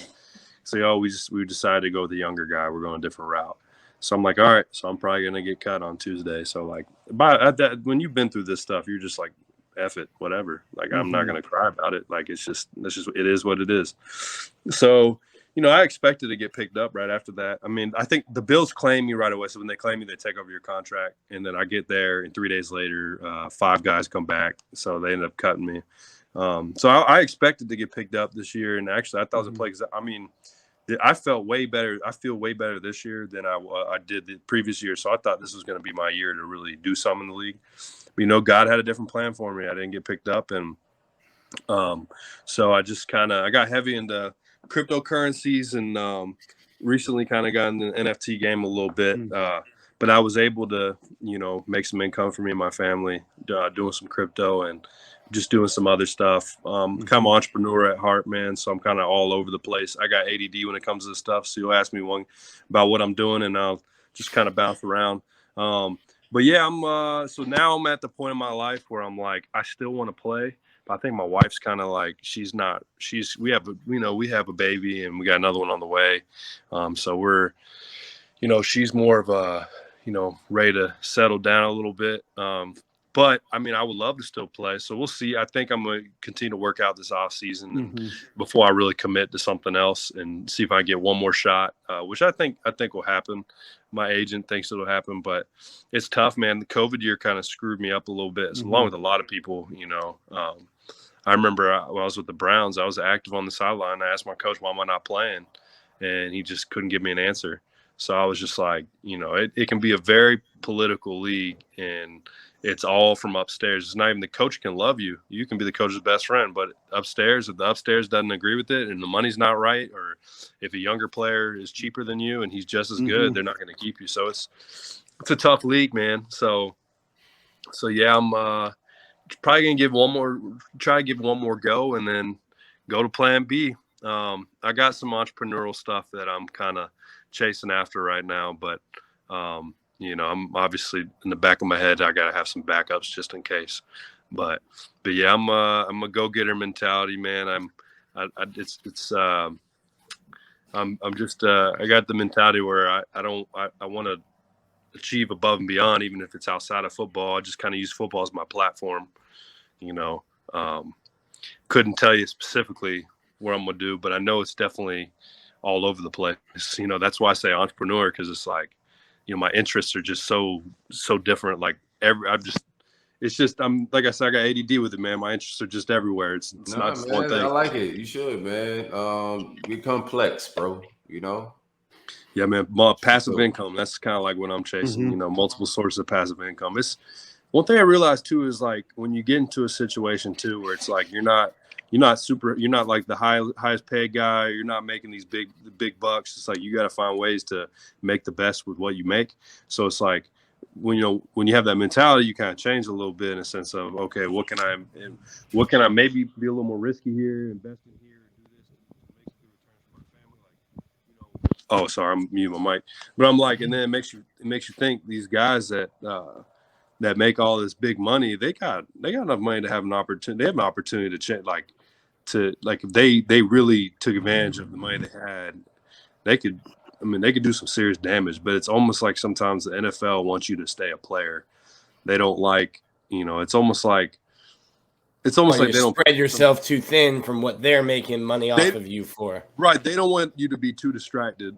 They want you to be really focused in. But you'll meet some really I met some real smart guys though that are, you wouldn't expect it, but one guy owns like 10 Airbnbs, another guy owns like 10 Zaxby's, or all over the place. But then you got those idiots that just go buy 3 Lamborghinis and a Rolls Royce, and then they're broke 3 years later. The problem with the league is when you got like a Julio Jones, and then you got a receiver who's like number 4, and the number 4 receiver is trying to live like Julio Jones, but he can't. That's the problem. It's people just all these material things. They're here today, gone tomorrow. They're here today, gone tomorrow. It's stuff, man. It's stuff, man. It's the older you get, the more you realize that crap. Right. The younger you are, the more it's like, especially when you don't have anything. Like I made some dumb impulse when I first got drafted. I wasn't drafted high, but I never had any money. I bought like I think it was like a $2,500 gun. I was just like, wow, bro, that's all right. I thought you bought Rolex. And then I'm crazy. I bought a car. That shit was too expensive for what. Like it was just a Mercedes. I shouldn't have bought that. Like it was just, it was an impulsive buy. Like I just shouldn't have done. Like so. Like I think those only. I guess the gun's fine. Like that's fine. But like the car, I could have definitely went. Like car gets you A to B. While I'm this age, like unless you're seeing stupid money, like. Why do I need something flashy? Like I could drive, like I still drive my college car myself. I gave the other car to my wife. Like, like for me, I guess that is the, obviously wisdom comes with age, So guys that get it early, like I met this one guy, man, you can look him up. His name is Ben Garland. He played D tackle for 3 years and switched to O-line and was able to get 11 years in. The dude is Captain America himself. He was like a military guy. I think he played at like Navy or Army, one of them schools. He drove a Toyota Camry. They had millions and millions of dollars sitting in his bank account. Drove a base model Toyota Camry. So like you see the smart ones because he's gonna be set for life. In his 2011 Toyota Camry when he's 40 years old, still kicking, still rolling. Yeah, I mean, it's either that or he turns that money he made into something crazy, and now he's driving a Rolls Royce. Like I don't know, but yeah, man, you're right. But like, no, there's I think that's a good question for a lot of guys though. Like, what was your biggest impulse buy? Because mine's nothing compared to some of these guys. I mean, some of these guys that probably make some stuff. I mean, you see a lot of crazy cars in these NFL parking lots, man. That's for sure. For sure. Well, Joey, man, it was an absolute pleasure having you on. Hey, Joe, we hired, bro. You almost a host, dog. You can have my spot in the future. I think this is the longest interview. You and Urban Meyer, I think the 2 longest interviews we've had, which is awesome, man. I appreciate, your perspective and what you're able to, to shed and share on the program. Yeah, man. I love this. I love this stuff, man. I love anything Gator football related. Like I said, man, I'm a big fan. I obviously played there and went there, but I'm a fan now. I bleed orange and blue, man. So anything to help the team out, help the nation out, man. I'm all for it, man. Till the day I die, man. I'm gonna be a Gator. So that's what's up, man. Me too, man. Samesies. Yeah, I ain't playing that, but Samesies, bro. Samesies. That's He must right. have- Right? Same. You got kids, Corey? Yeah, I have two. I have Daughters? a boy and a girl. Okay, so your girl's probably saying samesies then, huh? Right. That's what it is. A lot of my lingo comes from her. Yeah, I'm probably gonna end up with all girls, man. I already know. My next one's probably gonna be a girl, and the one after that's gonna be a girl. So I'm gonna be saying all that stuff. Yeah. Hey, before you leave, Joey, what's your brother Andrew up to? Oh man, thanks for asking about him. He's So when he got, Andrew, honestly, I think he could have been a stud. Honestly, if I could pick a position, because he was between center and D tackle, I just would, because he's a real brilliant guy, like real smart guy. And I remember I never worried about him because he was way smarter than me. He had a chemistry class, and he told me when he got in the class, they were like, "Oh, he's a football player. He's probably not very smart." He got the highest grade in the class at the end of the year. I was so proud of him. But yeah, so he's actually he's about to finish physical therapy school, be a physical therapist. Awesome. So he when he had that back surgery, he kind of fell in love with the rehab part of it, and he wanted to do strength coaching at first, but now he's on the PT side of it, and that's what he's pursuing. I would love for him to somehow use that in the sports world, maybe somehow do PT for Florida or something, but I don't know. I don't know what he's gonna do specifically with where he's gonna be working at and stuff, but yeah, I'm glad he did something with it, took advantage of the school and stuff, because if it was me instead of him at his age, I don't know. I probably wouldn't be doing PT. That's awesome. Well, I appreciate Joey. We man. appreciate it. Have a great rest of your day, and we'll talk to you soon. Appreciate it. Thanks for having me on, guys. It was a great chatting with y'all. You Thanks, guys, Joey. Appreciate you, brother. Have a good one, bro. Talk to you. Joey Ivie Yeah. hung out. The fourth member of the Stadium and Gale. I know if ever we have one of our guys have a conflict, we'll bring Joey on to fill our spot. Down to kick it. Man, oh man. All right, well, let's give a quick shout out to GameTimeSidekicks.com. Use promo code Stadium, get 10% off of your order. The best vacuum sealed drinkware that you're going to find on the market. Over 350 different schools, a bunch of different products. Check out the University of Florida, whether you want a tumbler, whether you want a protein shaker, whether you want a wine glass type of deal. Go check out GameTimeSidekicks.com, promo code Stadium. Awesome guys, awesome products, and you will not find a better vacuum sealed drinkware on the market. So let's get into a couple other pieces of, housekeeping. Outside of the Mike Peterson hire, the Gators announced a couple of additions to the strength staff. Alex Watkins joins as an assistant strength and conditioning coach, and then Tiger Jones joins as the director of speed improvement and skill development.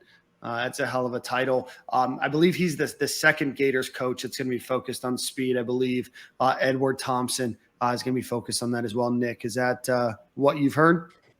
Yes. Edward Thompson, definitely speed coach, and Tiger Jones as well.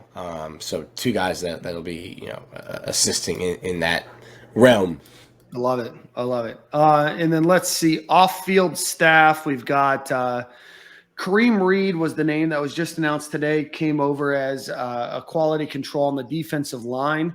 Kareem Reed joins from University of Central Florida, where he was the director of player personnel, former head coach at Coconut Creek High School, my mom's alma mater, where he turned a team that was absolutely atrocious. I think even Coral Springs High beat them when I was there.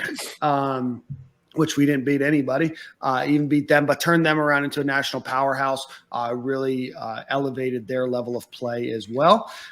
David Doker is announced as a graduate assistant for wide receivers. He's joining from ULL as well. Tony Hill joins the staff as the associate director for sports health for football, a very well-respected name. And then Paul Silvestri gets a promotion to Director of Sports Health over football. So Tony Hill will report directly into Paul. Nick, that should be easy for your org chart that you're creating. My flow chart. That thing's going to be a mess. What's the Always Sunny character? That meme that's around? That's you. That's going to be me trying to figure out who's reporting to who's working for who. Charlie. Sorry, I'm just counting the number of coaches. 36. Yeah, no. Yeah. Oh, we're at 36? Maybe 37 with today's. 37 with today's. Okay, so we're at 37 coaches. The Gators did lose one back to the University of Louisiana just a couple of days after their new head coach tweeted about integrity and stealing coaches and stuff like that. So shout out to them. They didn't recognize the value of their coaches until Napier brought them here. And he was like, oh, man, we like those guys. Every single one. But Matt Bergeron, Matt Bergeron, who was a offensive analyst, is going back to the University of Louisiana. So, Mr. Bergeron, we bid you a fond farewell. Hopefully, you didn't sign a lease in Gainesville. Let's see. Outside of that, those are all of your on-field and strength and conditioning and off-field staff hires. Pardon me. Some other big announcements came out. Kyer Elam announced today, January 10th, that he is in fact heading to the NFL. A decision that I know that he weighed both the pros and cons of. Right now is slated to be a first and second round draft pick. So we certainly wish the best for Kyer Elam. Should be hearing from Elam soon. Woo! A little teaser. Very good. Stadium Miguel vibes. We're going to hang out a little bit. I like to hear that. So Kyer Elam, a great 3-year career at the University of Florida. People have him ranked anywhere between cornerback 3, cornerback 4, right in that range. I think that he's going to do really, really well in the combine. So certainly we appreciate everything that you did for the University of Florida. And we wish you a very fond farewell and best of luck into the NFL video. I like the send-off video. I thought it was great. Yeah, dope stuff, man. Them years fly by. It seemed like he just got there and he's already gone, man. I know it's I was just thinking that, earlier this year. I mean, I guess after the season was over when they were announcing like who could potentially leave early. And it's just like, man, I just feel like, it was a surprise. I mean, not a huge surprise, but it was a great get. When Dan Mullen got him and, beat Georgia out for him. And, that was right around the time that, Charlton Warren was recruiting him to UF. And, people were wondering, when Georgia hired Charlton Warren, was it just to get Kyer Elam? They ended up not getting him. There's a lot that I remember back then. And, in 3 years, he's a guy that, showed up and, showed out and, just did a fantastic job representing the orange and blue. So, couldn't wish, better for the guy. Saw a question on the timeline, wanted to lob it at you guys. Rank these 5 cornerbacks. Hargreaves, Tabor, Quincy, Duke, and Elam. I think those are probably the best 5. You put Duke on that list. That's a weird I will list. put Duke number 5, no offense. Okay. From there, I will go. I mean, you got to put Hargraves first. I'm going to go Hargraves, Tabor, Elam, Quincy, Duke. And not because I think that Quincy was exceptionally better than Elam. Where's Elam on that list, too? I put him number 3. 3. I had Hargraves. Actually, I'm going to take that back. I'm going to go Hargraves. Yeah, no, that's right. Yeah, Hargraves, Tabor, Elam, Quincy, Duke. That's my 5. Give me Hargraves, Elam, Tabor, Quincy, Duke. Nick? I'm almost tempted to put Elam ahead of Hargraves, and maybe I'm just thinking of Vern's last year because, business decisions. I think you're thinking of meth. Business decisions were made by the Hargreaves family that junior year. Yeah, no doubt, but man. Hargraves was special, like out the rip, bro. All these guys were good, early, but we watched Hargraves go down to Miami and almost win that game for us. When he got that interception, just game 1, you knew what the deal was. I think I got the same list as you guys then. He got a brick outside too. Well, do you? So you have we have Hargraves number 1. Silk and I flipped on Tabor. I have him at number 2. I'm a big VH fan though, so yeah. I have Tease at number 2, Elam at number 3. Nick, what are your thoughts? I'm gonna go Vern, Kyer, Tabor, Quincy, Duke. Okay. Why did you put Duke on there? I don't know. That's, No offense to Duke. But it was no on offense, the, I like Duke, but that's just a weird list. It was on the timeline. I just grabbed the 5 from the timeline. Okay. Just synced it on the timeline.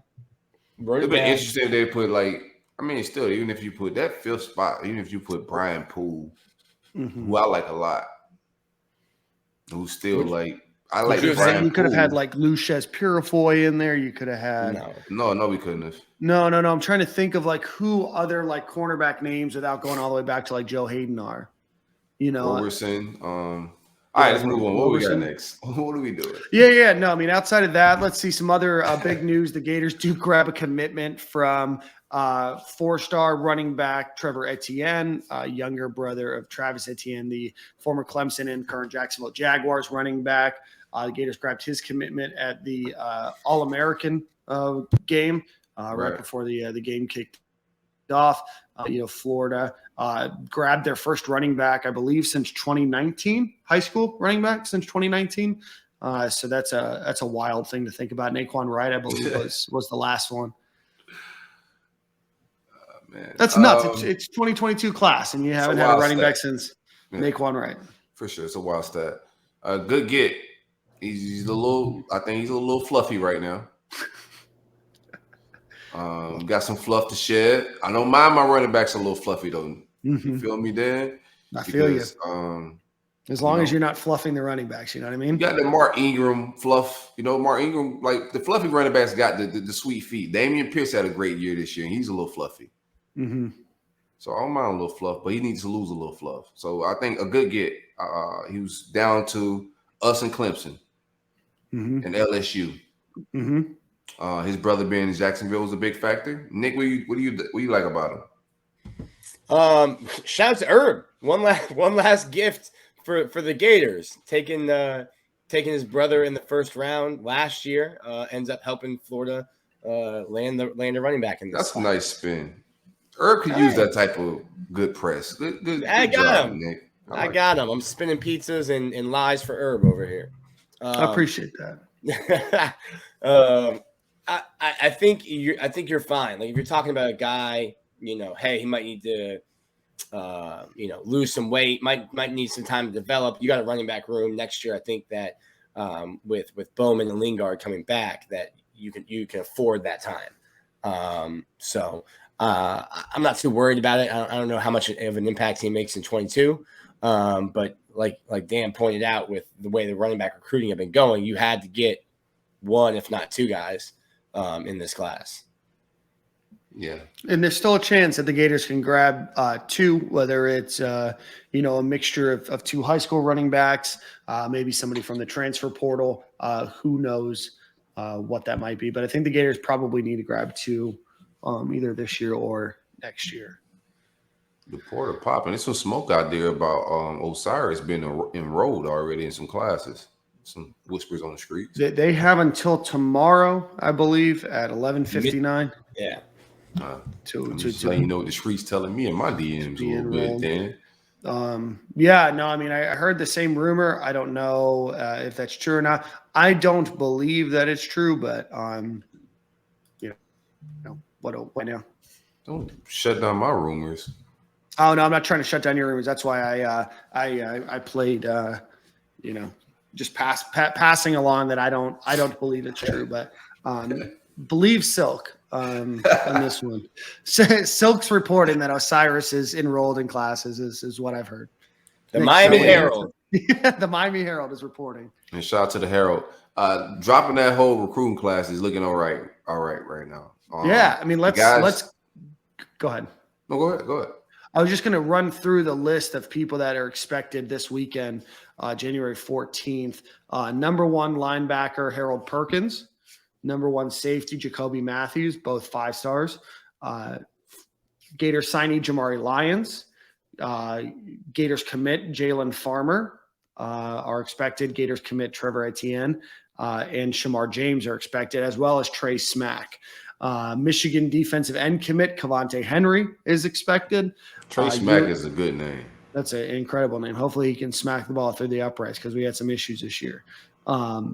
Caleb Douglas, former USC wide receiver commit, had committed to Kerry Colbert at USC. Right now there's a couple crystal balls his way, 3-star guy out of Texas. Former Oregon defensive end commit. He's an interesting. Douglas is an interesting recruit. Hasn't been playing receiver that long. Very tall. He looks slow, but he's not slow. He doesn't get ran down in film, but a big guy. Wins a lot of jump balls, things of that nature. Was committed to USC and who else before? I think Texas. Yeah, he's from Texas, 6'3", 182, from Missouri City, which is not in Missouri; it's in Texas. Right. Interesting recruit. We need wide receivers bad. There's not a lot of prospects out there as far as high school recruits when it comes to receivers. So it's either get this kid and then maybe get in the portal, because I do think we need receiver help. Yeah, no, there's a lot of players in the portal that I think that the Gators are going to probably go after. We could probably spend another couple podcasts on, names in the portal. But the Gators desperately need wide receiver help. Caleb Douglas, it's my understanding, was the very first person that Billy Napier offered when he got to University of Florida. So let's see. Other than that, I think I mentioned Amarion Winston, the former Oregon defensive end commit, former Oregon linebacker commit TJ Dudley, who Silk I know you really like, is a guy that I think is a really strong player. At that true linebacker position, and then finally. Arliss Boardingham, who's a 3-star athlete out of Van Nuys, California. Looks like it's between Florida, Texas, but 3-star guy. He probably projects as a tight end. He's like a jumbo athlete. Yeah, 6'3", 234. H-back tight end type guy, I think. Yeah, I think so too. I don't totally know where a lot of them have him projected, but I know that he's been offered by a lot of schools recently. Seems like a guy that's climbing up the rankings a bit. He's played, and just reading an article, he played quarterback, wide receiver, tight end, defensive end, linebacker, safety, long snapper, punter, punt returner, and kickoff returner in high school. Wow. So did he bring the water to practice as well? I think the only position that he didn't play was offensive line. What other jobs did he have? Nuts. Offensive line and defensive tackle are the only positions that he didn't play. Let's see here. Outside of that, that's what is shaping up to be a huge weekend, and I don't think that they are done yet in terms of adding names. But this is going to be Billy Napier's first big weekend. We're just coming out of a dead period now, so this will be Billy Napier's opportunity to really shine and make a good impression. But you can't ask for a much better list, this late in the game. Yeah, it's going to be a big weekend coming up, the 14th, and then I think Corey had over on Gators Online. He had some news about the following weekend, the 24th, or someone coming to visit the 24th as well. So February's right around the corner now. So it'll be here before you know it. And this transition class, I think a lot of people were nervous when Evers and Gibson get dropped. Probably some of that concern dissuaded, when you #watch the finish at the early signing period. And we'll see how Billy and the Army finish up all the way to February. Yeah, another name that I didn't mention is 2023 5-star guy out of IMG Academy, Malik Henry. No. Malik Bryant. Sorry. Malik Henry was a former quarterback. Yeah, that was bad. Quarterback vibes. Yeah, that's my bad. Malik Bryant is going to be coming onto campus. I think there's, word about, Trevante Citizen still not making his, hasn't made his intentions known on when he's going to visit. He's a running back out of Louisiana as well. I think that there's some rumors about some bigger names in the transfer portal, maybe coming the week of the 14th as well. But it'll be really interesting to see how this all ultimately plays out. Hopefully, all these guys make it to campus, and hopefully, Florida's able to make a big impression. It's about to do what it do, Dan. I like the way this crew's moving. They're moving with a lot of sauce, a lot of energy, a lot of young flavor, man. I'm ready to see what that big weekend looks like with this new staff, dog. I'm not gonna get a lot of sleep Friday night. I'm gonna be anxious to see what Saturday morning looks like, man. What the golf cart looks like, what the players are putting on their IG, the recruits. I want to see what all this shit looks like with the new crew. You think no more balloons and cookie cakes? You think something else for this weekend? I hope we graduated past the cookie cakes, Nick. Maybe some nothing but cakes instead. I want whatever his favorite dessert from his grandmother, peach cobbler at the Thanksgiving, like they custom make that or something. I heard these young ladies are really good, so we're gonna see. All right, yeah. That puts one of the stores at the Oaks Mall out of business. No more cookie cakes. Yeah, Lee Davis was keeping him in business. What do you guys think? Chauncey Gardner-Johnson wanted to participate in this weekend's recruiting activities. Do you let him participate? Yes, of course, man. I'm good. Yeah, give him a bankroll. I'm good on Chauncey. Yeah, Nick's ready to move on. Hey, you got to use. I understand us, but as somebody, a big personality in the NFL, like Gators that want to be a part of this, you got to let them come in. The kids like this shit. The recruits like it. But it's a ticking time bomb. I get the vibes. It really is. He really is. So I get it though. You might get a cornerback on campus that. I think Chauncey beef wasn't with UF. I think his beef was with Dan Mullen. So you're with him. That's just a brother from another mother. My beef was not with the school. It was with the guy in charge. Right.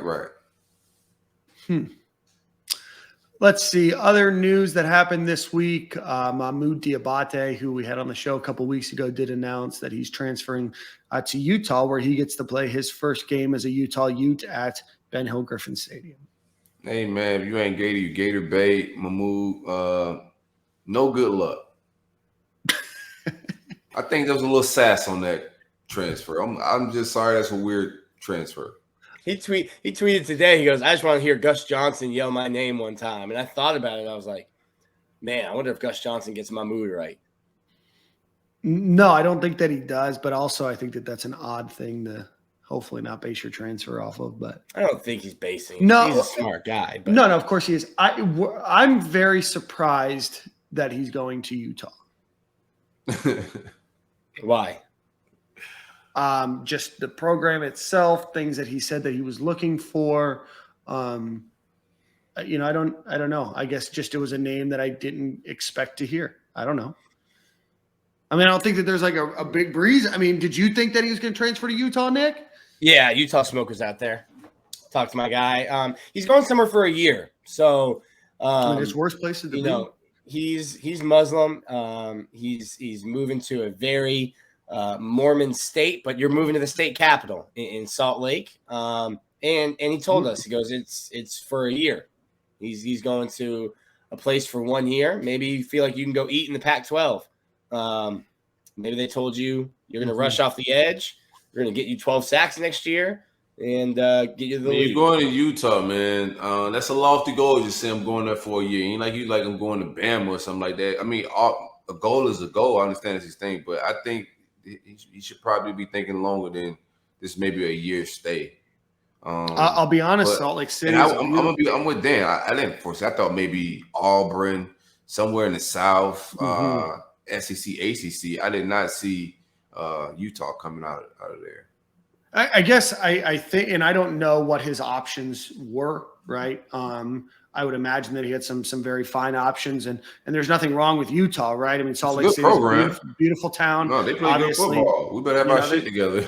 Yeah, they play pretty good football. They're not really known for being a great defensive school, but I also don't know, he was looking for an opportunity, and I think that he wanted, based on, what he talked about on our show, he wanted certain things, maybe Utah will give them, those certain things. And, obviously he's going to be somewhat familiar. Kyle Willingham coached with Dan Mullen and Urban Meyer at Utah 16 years ago. So, maybe there's, some connection and some interest in terms of what he's going to be able to do over there. I don't know, but certainly wish him the best of luck. Just was a little bit surprised that it was Utah. Let's see. Outside of that, I think we've got, I think that's it. Anything else you boys want to talk about? I think we kind of covered it all. I think we covered it all. A little culture smoke, a little recruiting. I want to get deeper into stuff, but the Bama game is on. Alabama just took a 3-0 lead. For sure. So, get us a Manscaped ad read. I'll get us the song of the week, and then we'll see you boys next week. Absolutely. Same corner, same time. Shout out to the great folks at Manscaped. Be sure to visit manscaped.com. Use coupon code SG at checkout for 20% off and free shipping. Take care of them family jewels, fellas. If you are not manscaping in 2022, you got to get it together, my guy. Take care of them balls, man. Manscaped.com. Coupon code SG at checkout. 20% off. We out. Let's go watch this game. All right, let's take us out. I'm gonna go. I don't know if I played this song already. I don't think that I did. Can't have a repeat, Dan. No, I know. That's why I'm gonna double check. You can't make people listen to these terrible songs twice. No, this is gonna be a good one. We're gonna do Cascade, and we'll do Disarm You, which is a great song. Bender vibes. Haven't been on a Bender vibe in a little bit. Yeah, you've been off of Bender. I like it. You've been cutting it clean, Dan. That's right. I'm telling you what. I took some advice from you guys. All right, boys. Same corner, same time next week. You know the vibes.